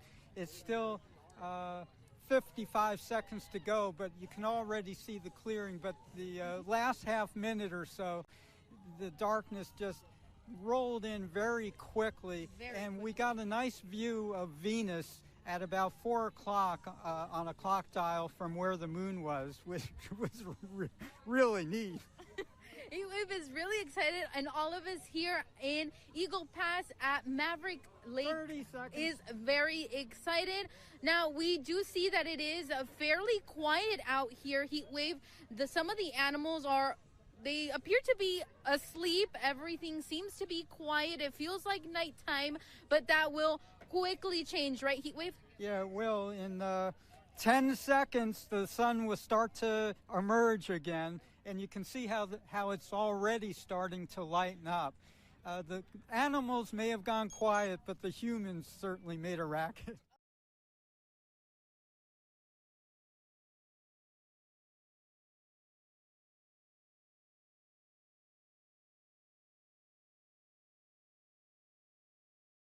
But it's no longer total where we are. That's right, and as you can see, light is just pouring into Eagle Pass. How long was totality, Heatwave? 4 minutes and 24 seconds. One of the longest total solar eclipse here in the United States in the path of totality. As y'all can hear, people are clapping and the light is out, Heatwave. That was super fast. Very cool. It was really cool. I didn't measure a big temperature drop. It came down from 79 and change to about 77. And again, that was due to the wind mixing the air up a lot and a cloud cover where you didn't have a chance to warm up before it went total. And then today it was a little bit more humid and it was cloudy out there. At the beginning we weren't getting to see a lot of the sun, but we were definitely able to see the change in the colors in the sky. Yeah, and I'm just so glad that we got a few breaks in the clouds. It was always a concern, but we were holding out hope and we got lucky.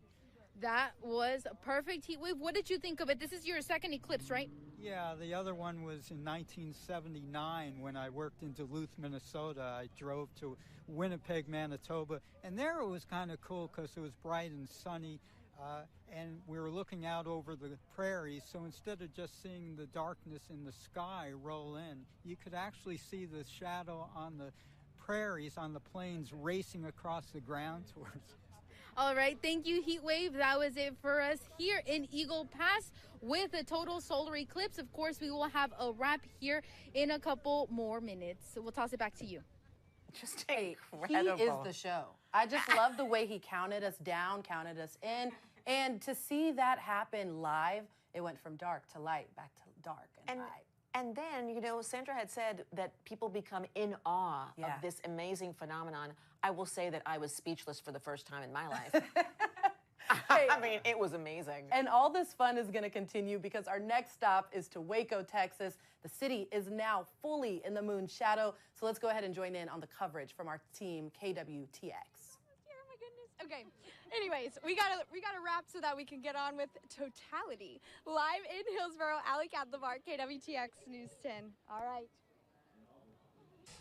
Oh man, I tell you, we're just, it's funny, you don't see them all on here, but all of our employees, or a majority of them, are getting out here. Here in just a few minutes, we're going to take the shot that you see in the corner full there. Now, that shot's black right now because we have one little cloud. We're hoping that it'll get out of the way, and we're what, 4 or 5 minutes? Yeah, 4 minutes. 4 minutes in the Waco area, so less than that in Lampasas areas to the southwest. The path will pass from southwest to northeast as we go throughout. It's getting dark. It's getting a lot darker. This is so amazing.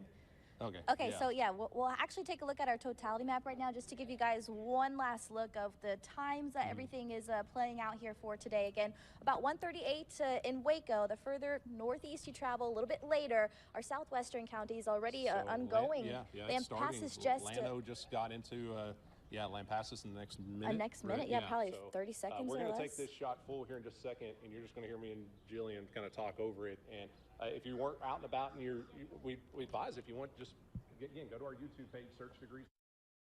And we'll talk about what we're seeing to explain, really, if you got kids and they hadn't had a chance to see what's going on, because we're going to explain some of these little things. So right now, you still need the glasses on. You can see the last little sliver there. So one cool thing, particularly if you're more on the outer edges of the eclipse path, the total eclipse path, you'll have a chance to see what's called Bailey beads. So if you think of the moon, you think it's round, but there's craters, valleys in it. So the last few little bits of light will start moving through those outer edges, and it's going to cause little bright spots along the edge of the moon or the sun. So that's called the Bailey beads. It was a scientist, last name Bailey, that discovered it. After that, once it gets to the last little deep spot of the moon, there on the outer parts of the moon, there's going to be one bright blast of light move through. That's called the diamond ring. You'll start to see the corona around the edges, and then you'll see that bright blast. It's getting close to that point. Yes. Now, we still got a little bit. Then once you see the diamond ring, or if you're looking with your solar glasses, you can't see anything other than a cloud. That's when you can take off your glasses. You've got roughly 4 minutes. Again, right now, if you're watching in Lampasas, areas like that, oh my goodness. I know, this is incredible. So you're going to hear us just kind of take this in. Well, look at all, so I know we have that full shot up, but the lights in our parking lot started to come on, like where we usually park the cars. All those lights are coming on too. So wow. So you want to be as far away from lights as you can, but incredible. Just taking in the birds are kind of oddly taking it in, but so we are still in the Waco area, not quite to totality. Again, you want to look on that left side of where the sun's little outer part of the sun is. That's where those Bailey beads will start to appear. Now, once it goes into totality, and if you're in an area where the skies are clear enough, if you look to the right of the moon, the bright spot there is going to be Venus. You'll be able to see Venus, Saturn, and Mars to the right of the moon. To the left of the moon is Jupiter.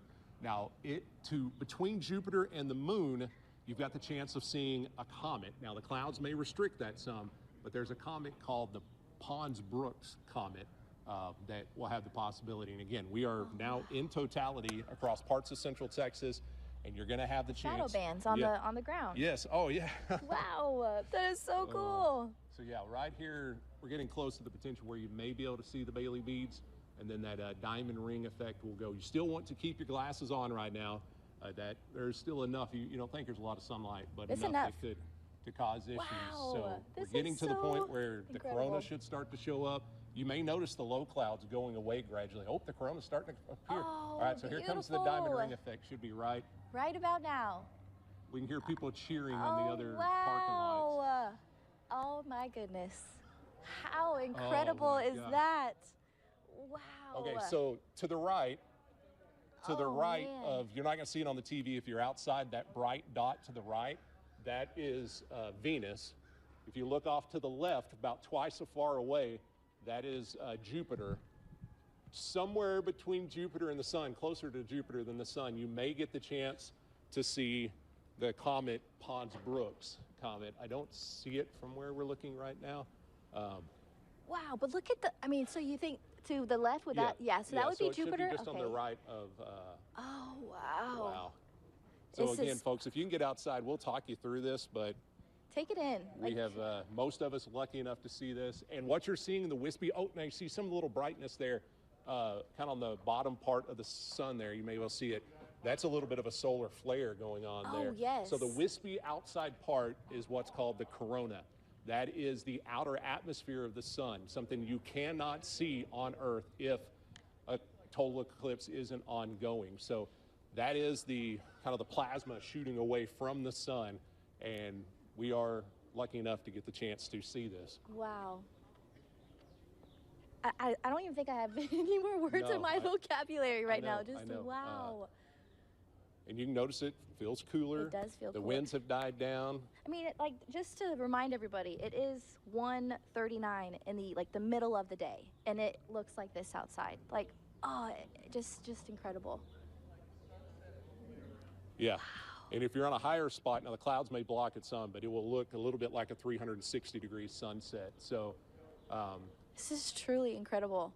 Now, what we will, if you're in an area with clouds, you'll start to see eventually the shadow line move back across the sky. But again, if you're looking, what we can see from our studio, to the right of the moon, that is Venus. To the left, a little farther away, what looks like a star, that is Jupiter. And can't see the comet. Some folks that maybe have binoculars may be able to see it, but that is the amazing view. Yeah, it feels like it's dusk right now in Central Texas. Yeah, it's amazing. Oh man, it was really cool to even see the colors of the clouds change. What is that? Wow.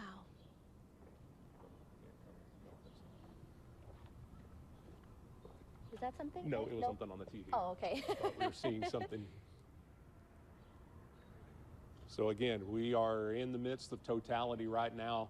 The amazing thing with this solar eclipse compared to 2017, this is a very much above average length of time that many areas of Central Texas, 4 minutes or longer in the path of totality.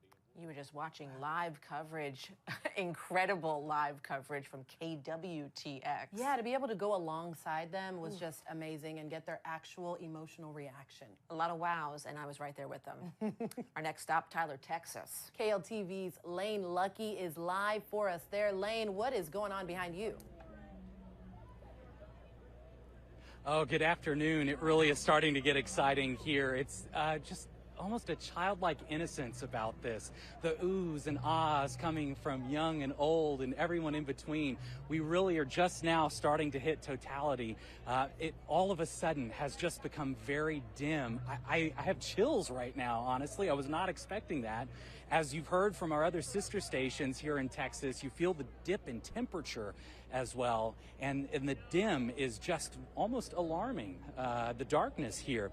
Now, this is Tyler, Texas. We are the rose capital of America, and we've been waiting to see whether the weather was going to be a thorn in the side of all of these eclipse watchers. Wow.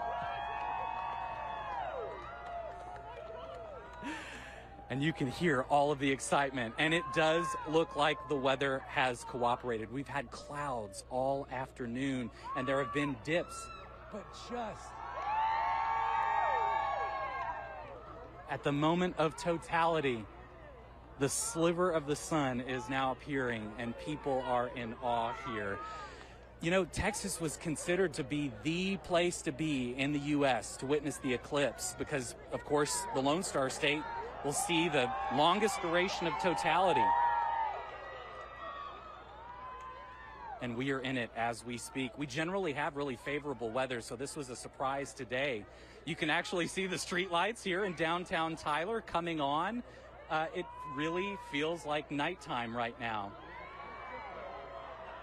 Wow. Okay, now it is safe to be able to view with the naked eye. You're able to see the corona in the sky of the sun through the clouds. Wow, just at the last second here, Mother Nature has delivered for us. Some interesting things going on here. Some of the neat people who have come from all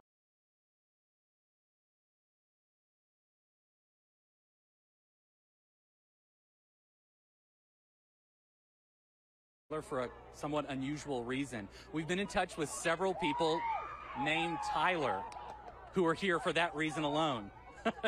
Some coming all the way from Alberta, Canada, even Hawaii. So people named Tyler decided to come to Tyler to see the eclipse.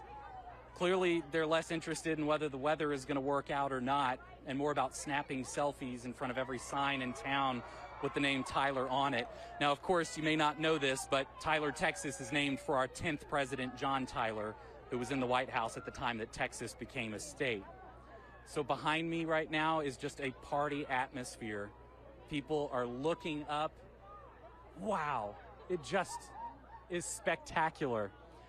I don't want to say that I was pessimistic, but I didn't think that it would come through at the last second like this, and I think other people are as well. It's also somewhat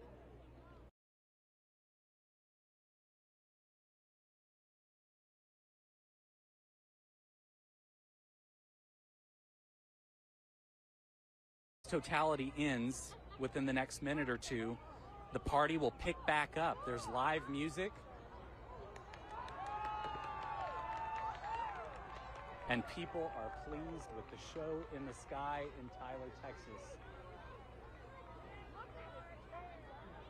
There's live music here on the downtown square. All kinds of restaurants have opened up with special menus, with Eclipse-themed items and drinks. There's a lunar lager at the brewery here downtown.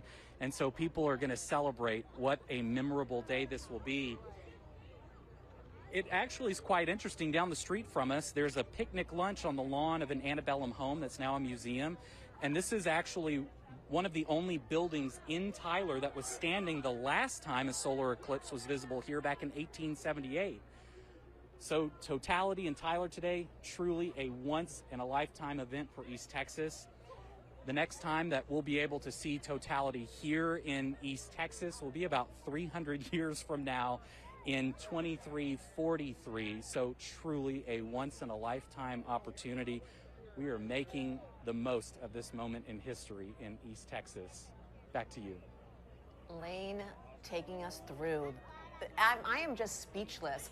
Lane, you got a little bit choked up earlier, and I actually started to tear up watching this. Thank you so much for kind of, walking us through this, but also just, doing it with such, humanity. Just really, when you think about everything going on in the world, and this is something that unites us, it was just a beautiful report, Lane. Thank you so much. Really felt like we were there.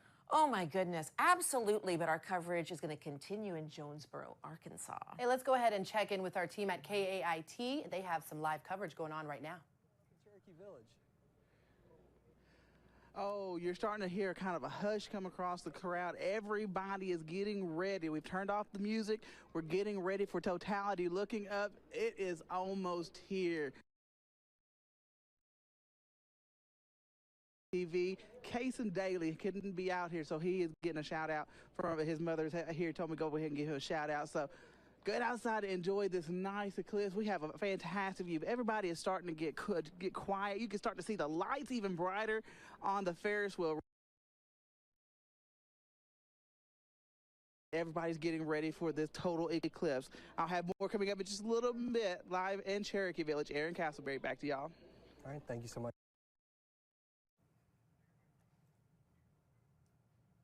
That was a live coverage from our team at KAIT in Jonesboro, Arkansas. Approaching totality there. This has just been an incredible day. It really has. And you heard them talk a little bit about getting some chills as that weather starts to dip. Yeah. And now we're going to turn to Sandra and Ross for a look at what's ahead for the forecast for people who are in that path of totality. Yeah, I think he's getting chills from the excitement and from the temperature. Yeah, both. It gets dark, right? Yeah. It does. And Depending on whether the air is dry or if it's humid, it depends on how much the temperature will drop. Dry air, the air will cool much quicker, so you'll see a more drastic drop in the temperature. Yeah, you know, and our next stop is going to be Jonesboro, Arkansas, and we can tell you exactly when their totality is expected to begin or reach their maximum eclipse. Right, so the eclipse has already begun. That happened at 1:37 Eastern Daylight Time. It will reach its max at 2:56 Eastern Daylight Time, will last for 2 minutes and 25 seconds. Jonesboro is on the outer edge of that center point of the path. So if you're directly underneath the midpoint of the path, you'll get closer to 4 minutes or more. So they're on the edge, so it's a little bit shorter there. Yeah, you know, and then from there, we're going to check in with Cape Girardeau, and, you know, their totality is going to be around 3 p.m. That's when it'll get started, and it'll last, again, you know, around 4 minutes because they're near that central portion of the path. Center point, and it will all be over with in Cape Girardeau at 4:17 Eastern Daylight Time. And you'll still get to see something even after totality itself ends. You know, we're going to have some tips a little later how you could use a pinhole projector, and that way you can see little crescents of sun on the ground. So, you know, still some, you know, cool things to see. Waco, their temperatures are in the upper 70s. Same case for Tyler, Texas, 80 degrees right now in Jonesboro, so probably a lot of t-shirts. Exactly right, Sandra. And we saw all that blue sky in the live shot just a moment ago. So beautiful blue skies. It is going to be an amazing show there in Jonesboro, Arkansas. Yeah, you know, and since they have sunny conditions, it'll be kind of interesting to see how much the temperature drops there. So we'll have to remember 80 degrees.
It is eclipse time in Tennessee. Hey, I'm meteorologist Ben Cathy, along with our chief photojournalist Scott Wilk. We're at the top of the hill. We've got the backdrop of the satellite dishes above WVLT. Now, as you can see, unfortunately not the best weather across East Tennessee. It is raining right now, but we still have our special glasses. So before we talk about the weather, what I want to do is talk about the glasses. And you can make a pinhole projector as we're about 10, 11 minutes away from, as close as we get to totality, about 85 to 88%. So let me hold these here, and Scott is going to zoom in. What you're looking for is 12312-2. Now, obviously, it's probably too late to go get new glasses, but you want to check what you already have to see these. And a reminder, I didn't know this until just now, that you want to have these on looking at the sun for a maximum of 3 minutes. I'm going to move this over here, Scott. Tell me if that's good. It says maximum of 3 minutes for up to sporadic use for 5 hours. So let me put my earpiece back in because we do have some other special guests that we want to get to. And what you're seeing right now is a view from northeastern parts of Arkansas, throughout parts of Arkansas. That's where the rain is coming from, unfortunately. So let's take a little bit of a walk here. And unfortunately, again, the weather just doesn't look the best, but we try to see a little bit of clearing. I'm trying to be optimistic here that you, and especially the kids, can really get into this and see some of this by 3:07, which is totality. 3:07, I should have said earlier. So this is really cool because the next one of these isn't for 21 years, and it's all about, for me, having fun with the science, even if the weather doesn't cooperate. NASA has an amazing stream. We've got side-by-side here on our digital platforms with totality. And so for sure, there's going to be a little 7, 8, 9-year-old that this becomes what they want to get into, to be a meteorologist, to be a doctor, to be a science teacher, to be a nurse, like my parents were, a science teacher and a nurse, to be a rocket scientist, to be a photojournalist. This will spark some curiosity, and so that's what's really cool about this. So speaking of that, schools let out a lot of them at the half day, even though it's not exactly cooperating, but there's so many ways for the kids to get introduced to the fun of science. Speaking of the science, NASA Wallops facility off of the Chesapeake Bay, not Cape Canaveral, not the Johnson Space Center, not Space Camp, but Wallops facility. They are launching special rockets before, during, and after the eclipse comes through to see how the atmosphere actually changes. And again, if you're just joining us, totality is just a few minutes out. Hey guys, back at base, let me know if we have John, and then we'll get to him. But right now, I'm here myself a little bit. So we've got not the most lovely day, let's just be transparent, but you still want to have these special eclipse glasses, and you're looking at the sun with these on, but you don't want to look towards the sun, even with the clouds, without the protective eye cover. Okay, so let's go to our John Piersos, who is live at the University of Tennessee, where many of those future scientists are getting their start. John, what are you seeing?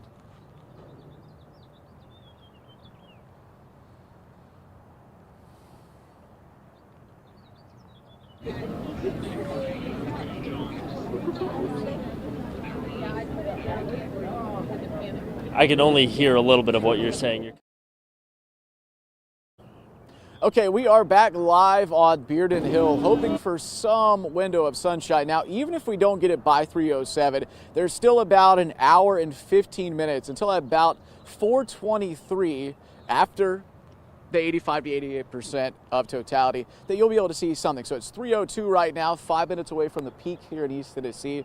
And as we'd first alerted you to, it doesn't get dark in this part of the state like it will north of Tiptonville. They do actually have clear skies for folks along the eclipse path, southern Indiana and northwestern Tennessee, in towards Paducah, Kentucky, down towards Jonesboro, Arkansas, and then on to Little Rock, and then Dallas and such. I mentioned those 3 rockets that NASA has. They're going to check for changes in the atmosphere.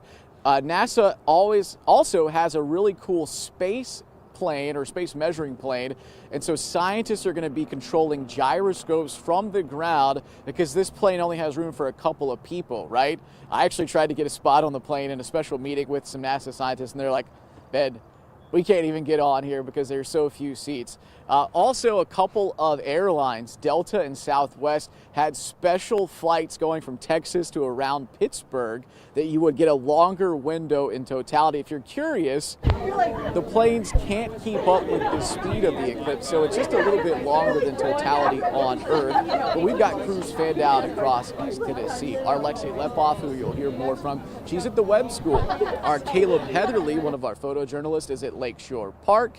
And we have a crew out at the University of Tennessee, too. But let's reset here as we're just about 4 minutes away from the best that totality comes to in Tennessee, in this part of Tennessee. So we're going to be about 85 to 88% of totality. The skies won't get dark. Okay, let's get out to our John Piersos with photojournalist Christopher Covert. They are live at the University of Tennessee, where there's ongoing fun happening with the undergrads, grad students, and I imagine the faculty. John, if you can hear us, take it away.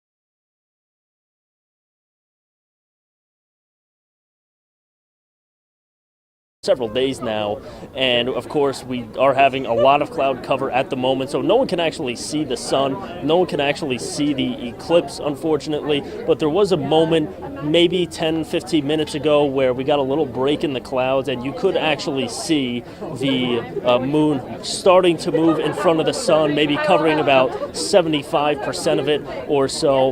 Now, one kind of disappointment here with the weather is the fact that no one can look through telescopes. On top of the physics building here, they actually have about a dozen or so, maybe 15 telescopes where students, faculty can look through really any given time, even on non-eclipse nights. So the goal was to come up here and take a look through the telescope, but that is not happening here because of the rain. Everyone wants to be careful. They want to keep it all covered. Obviously, very expensive pieces of equipment. So everyone's just looking up through their eclipse glasses, but again, not a whole lot to see right now as we are feeling quite a few raindrops, but it's still exciting. This is something a lot of people in the department have been talking about for days, weeks even, really this whole month, looking forward to today, trying to get a glimpse of this eclipse. So it's still a fun time for everybody that's up here. And again, one of the students I was talking with was telling me that she's never really seen more than 8 or 10 people or so on this roof at a time. But today, again, we probably have about 200 people or so. And actually, right now, we're getting a little break in the clouds, so that's why everyone's kind of oohing and eyeing behind me. You can take a look through the clouds. There's a little hole in the clouds right now where everyone can kind of see the moon, again, starting to pass in front of the sun. Just a couple of minutes away where that moon's going to be about 90% in front of the sun, where we're going to get our best look at the eclipse. So that's all happening right now. This is just one of many watch parties around Knoxville, and this one is a pretty good turnout, I would say, again, with about 200 plus people here on top of the Nielsen Physics Building roof.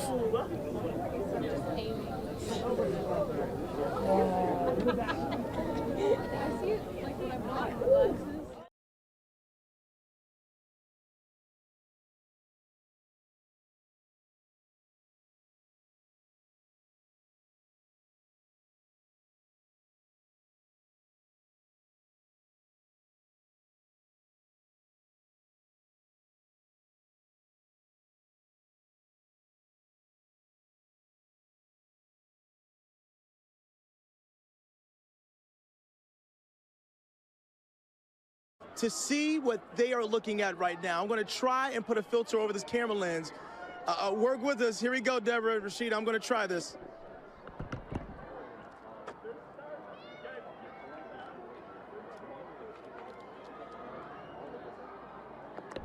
We're going to try. I'm going to have my photojournalist point up at what we're seeing. This is truly outstanding. I don't know if you guys can get a look at what we're seeing right there through the camera lens, but we are seeing the sun's atmosphere right now. It is like turned nighttime suddenly in Indianapolis.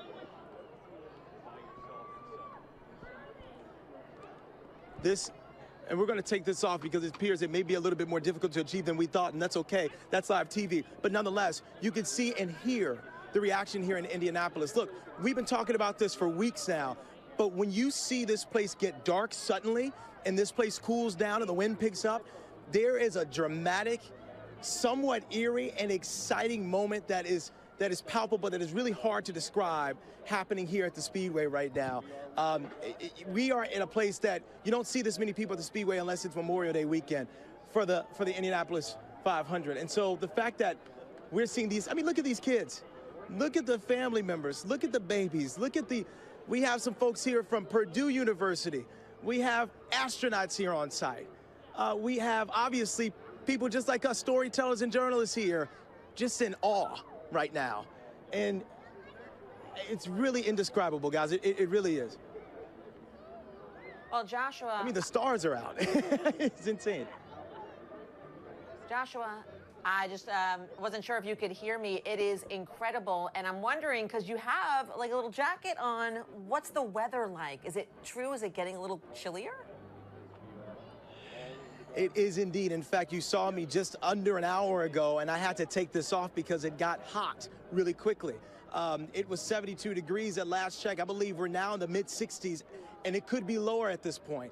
But that shows you just how quickly things can change. We're in totality right now, and this is something that nobody has ever experienced before here, and probably no one else will experience in this lifetime, as it is a once-in-a-lifetime event. It is indescribable right now, and you can hear the cheers all the way from the track, which is about a city block away from me here, not even. And obviously so many people here in the plaza just enjoying quite the sight. It's literally like a scene out of a movie. I know you guys have been seeing this over the last hour and a half, but to actually see this, to actually experience this, it's truly remarkable. Hey, Joshua. I'm wondering, what has it been like to see this amongst all the kids that are there? I mean, it's been emotional for some of the reporters that we've spoken to. What has been your reaction to this?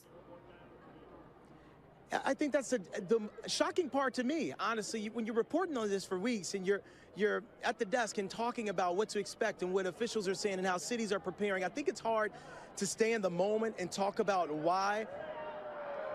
We are in totality right now, forgive me. You can see the glow. If we can point our camera upwards, this is outstanding.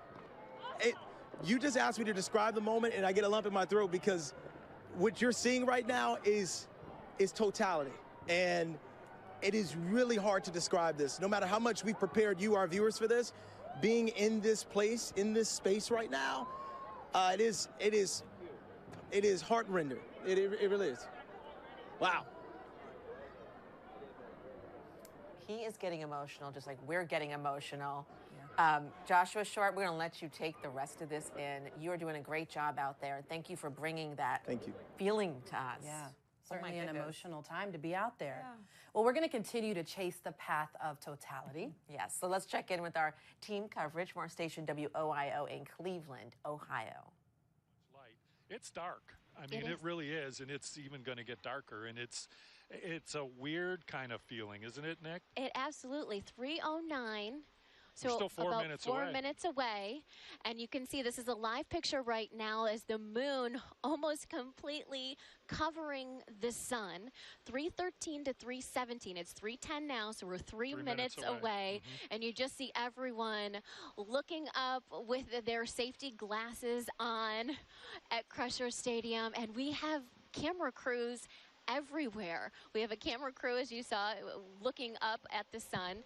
We have weddings happening down in Tiffin at Progressive Field. We're talking about opening day. Yeah, we are, and we're going to take a live look at Progressive Field. We're going to get a view of what it's looking like there. And you got people in the that are already in the ballpark waiting for the game to start, and you can see the guys from the Guardians. Those are ball players that are on the field as they're just a couple hours away from opening day, and you could see the big crowd already in the stands and everybody there with the safety glasses on and getting set for what is just going to be, well, it is. I mean, you hear people say a once-in-a-lifetime event, and this is really away. What this is. So 2 minutes away, and our Tiffany Tucker, Chris Fry, are outside Progressive Field watching this with us. If we get quiet for a little bit, we're going to let you watch the totality with us, because I guess we don't want to let our words, right, get in the way of such a once-in-a-lifetime incredible experience. Yeah, and it's quiet here, too. Have you noticed how quiet it's gotten at the ballpark? Whispering, I feel like. Yeah. Well, 3:13, we're just a couple minutes away, and boy, this is something. It really is pretty The temperature is cooler if you're outside. It is definitely darker. You can see I-90, the traffic. Just a few cars going by, but everyone's got their headlights on. Yeah, the lights, people's lights. We're watching people drive up and down 90, and their lights, you know, the automatic lights have popped on people's cars. This is it. 3:12, 1 minute away from lights out in the land.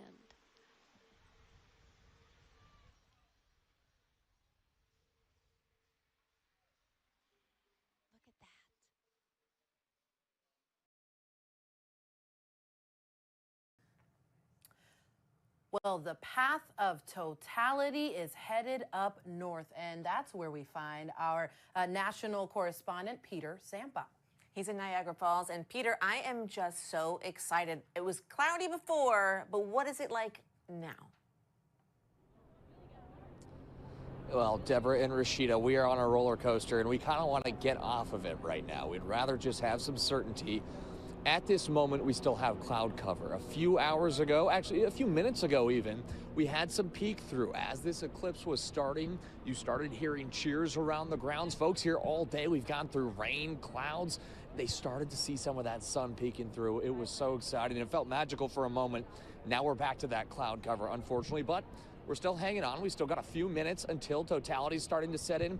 These raindrops on my head, not convincing me we're going to get a full viewing of this, but as someone told me, I've been speaking to visitors throughout the day, as one of them told me, even if we can't see it, we're still here to experience it. It's starting to get cold.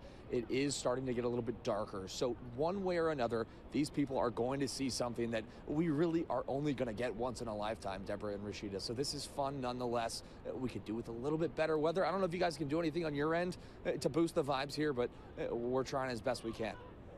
I don't know, Zampa vibes are always high. They always are. Peter, tell us, I mean, is there a lot of people out there? I know this is one of the most popular places in the country to be, Niagara Falls. What is the crowd like out there?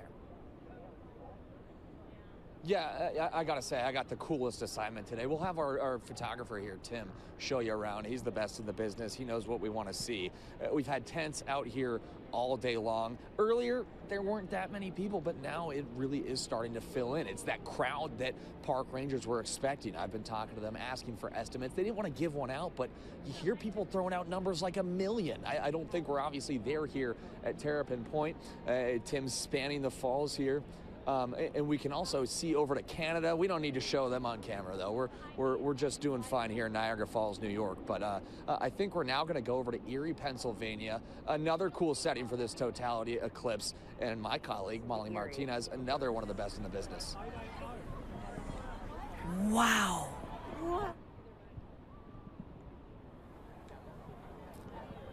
Hey, can you guys hear me in the studio? Hey, and we are here. I just described this total eclipse as Erie. We are in Erie, Pennsylvania, and that is certainly what we're feeling right now. We are seconds away from totality. As you can see, there's kind of a hush over the crowd. There's huge excitement. I just spoke with a religion professor here at Mercyhurst University.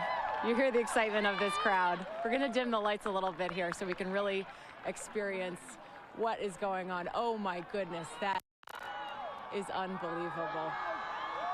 There's been a lot of emotion. I feel myself kind of getting emotional right now. I think the last time I cried, I was being born.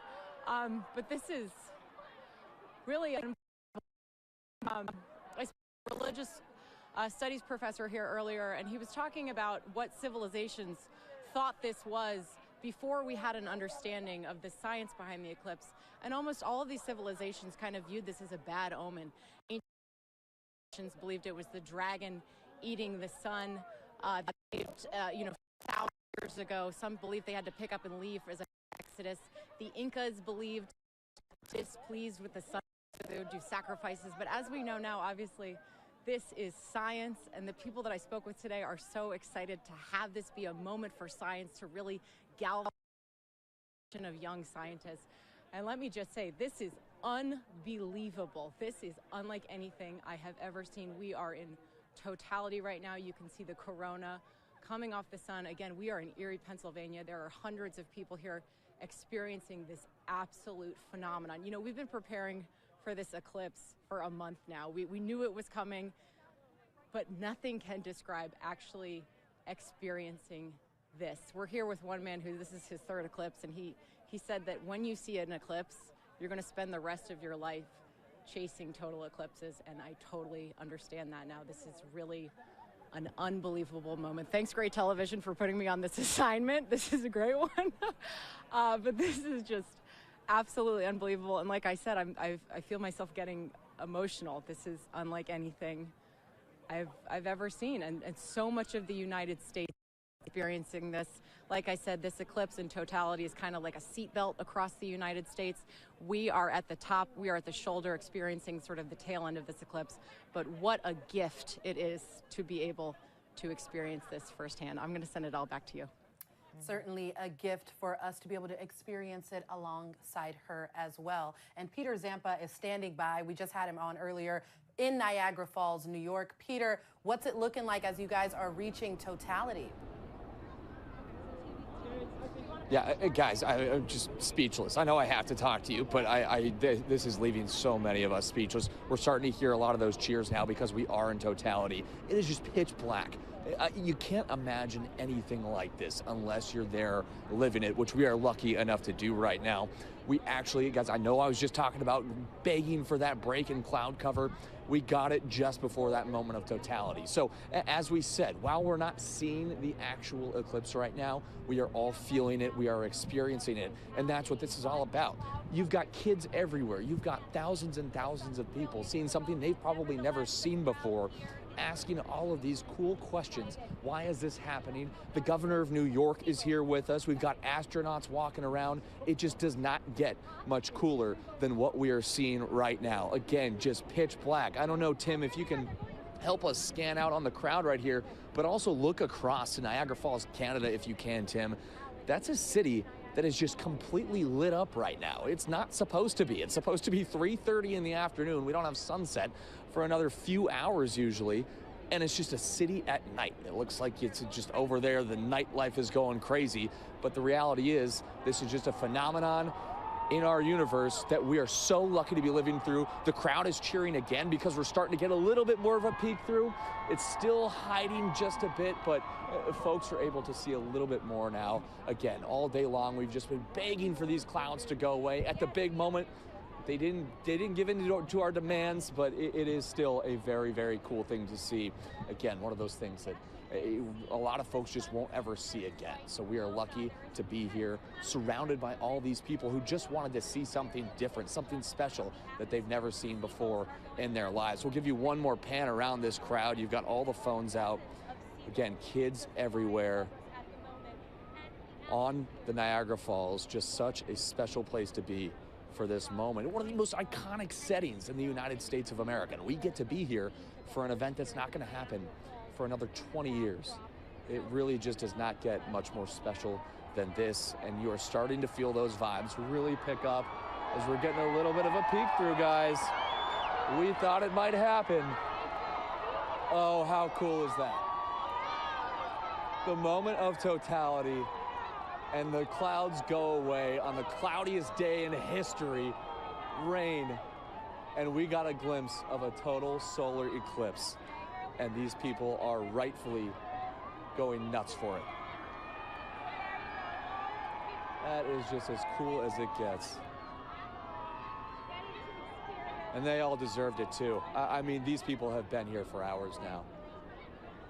In the cold.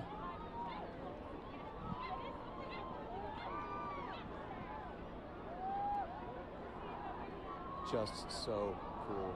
And now it's starting to get a little bit lighter, but we're gonna get another break in the clouds, folks.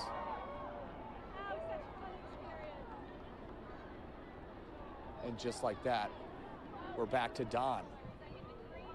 Just never seen anything like this in my life.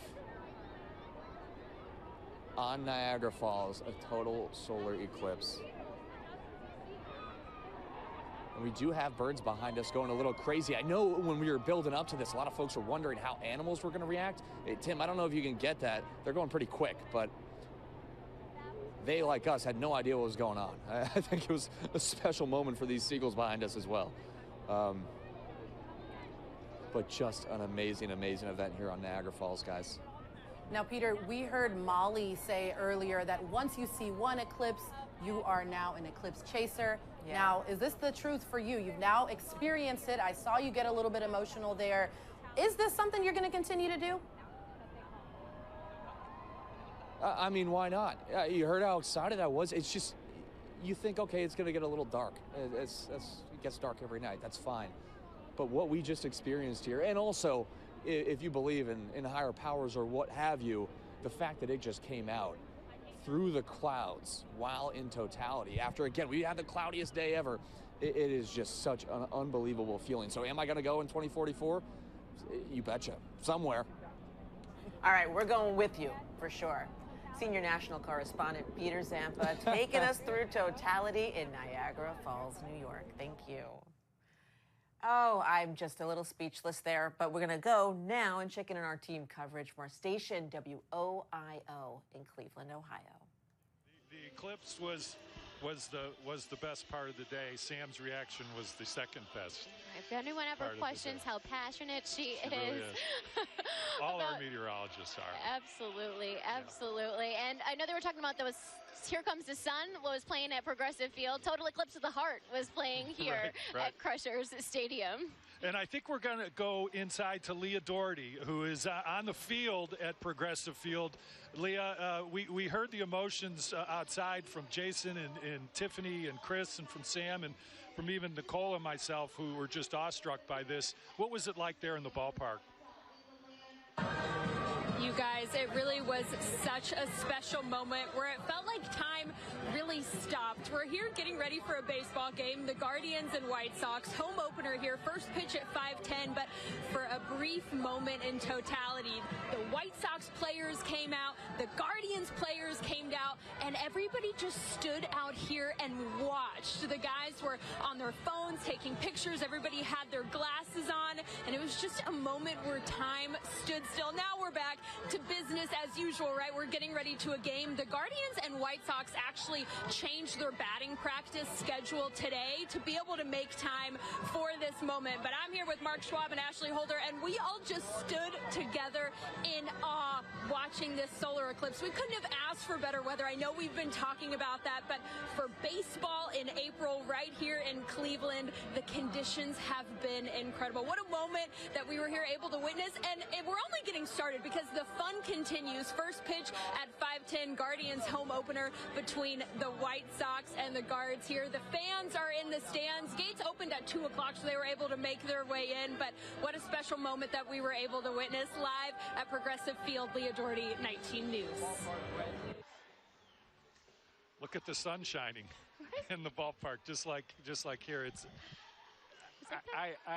It's our job to put stuff into words, and I didn't really have them at first. I don't think I still do, and I can't get over the sunset thing. I don't know why. I can't. And so everyone's going to have their own little thing about this, and I hope you really enjoyed it. I really hope you did. And I know the people out in Sandusky probably did. Right, can you imagine being at Cedar Point, right? You have beautiful Lake Erie as a backdrop. How are things out there? Brittany Weir has been alive out at Cedar Point. What was it like in Sandusky watching that incredible, incredible event, Brittany? Yeah, it's absolutely beautiful out here. There was people all over the lawn right here, people on the beach. Again, we had those cheers as well, but it was really cool to see the seagulls. They were kind of going crazy here at the beach at Cedar Point. Some of the rides lit up as well because it was so dark. That was live coverage. Yeah, from WOIO, our station out there in Cleveland. You are watching the Great American Eclipse. Rethink how you get breaking news. A rooftop collapses at a suburban hotel. With Local News Live, you get the big national stories direct from local reporters.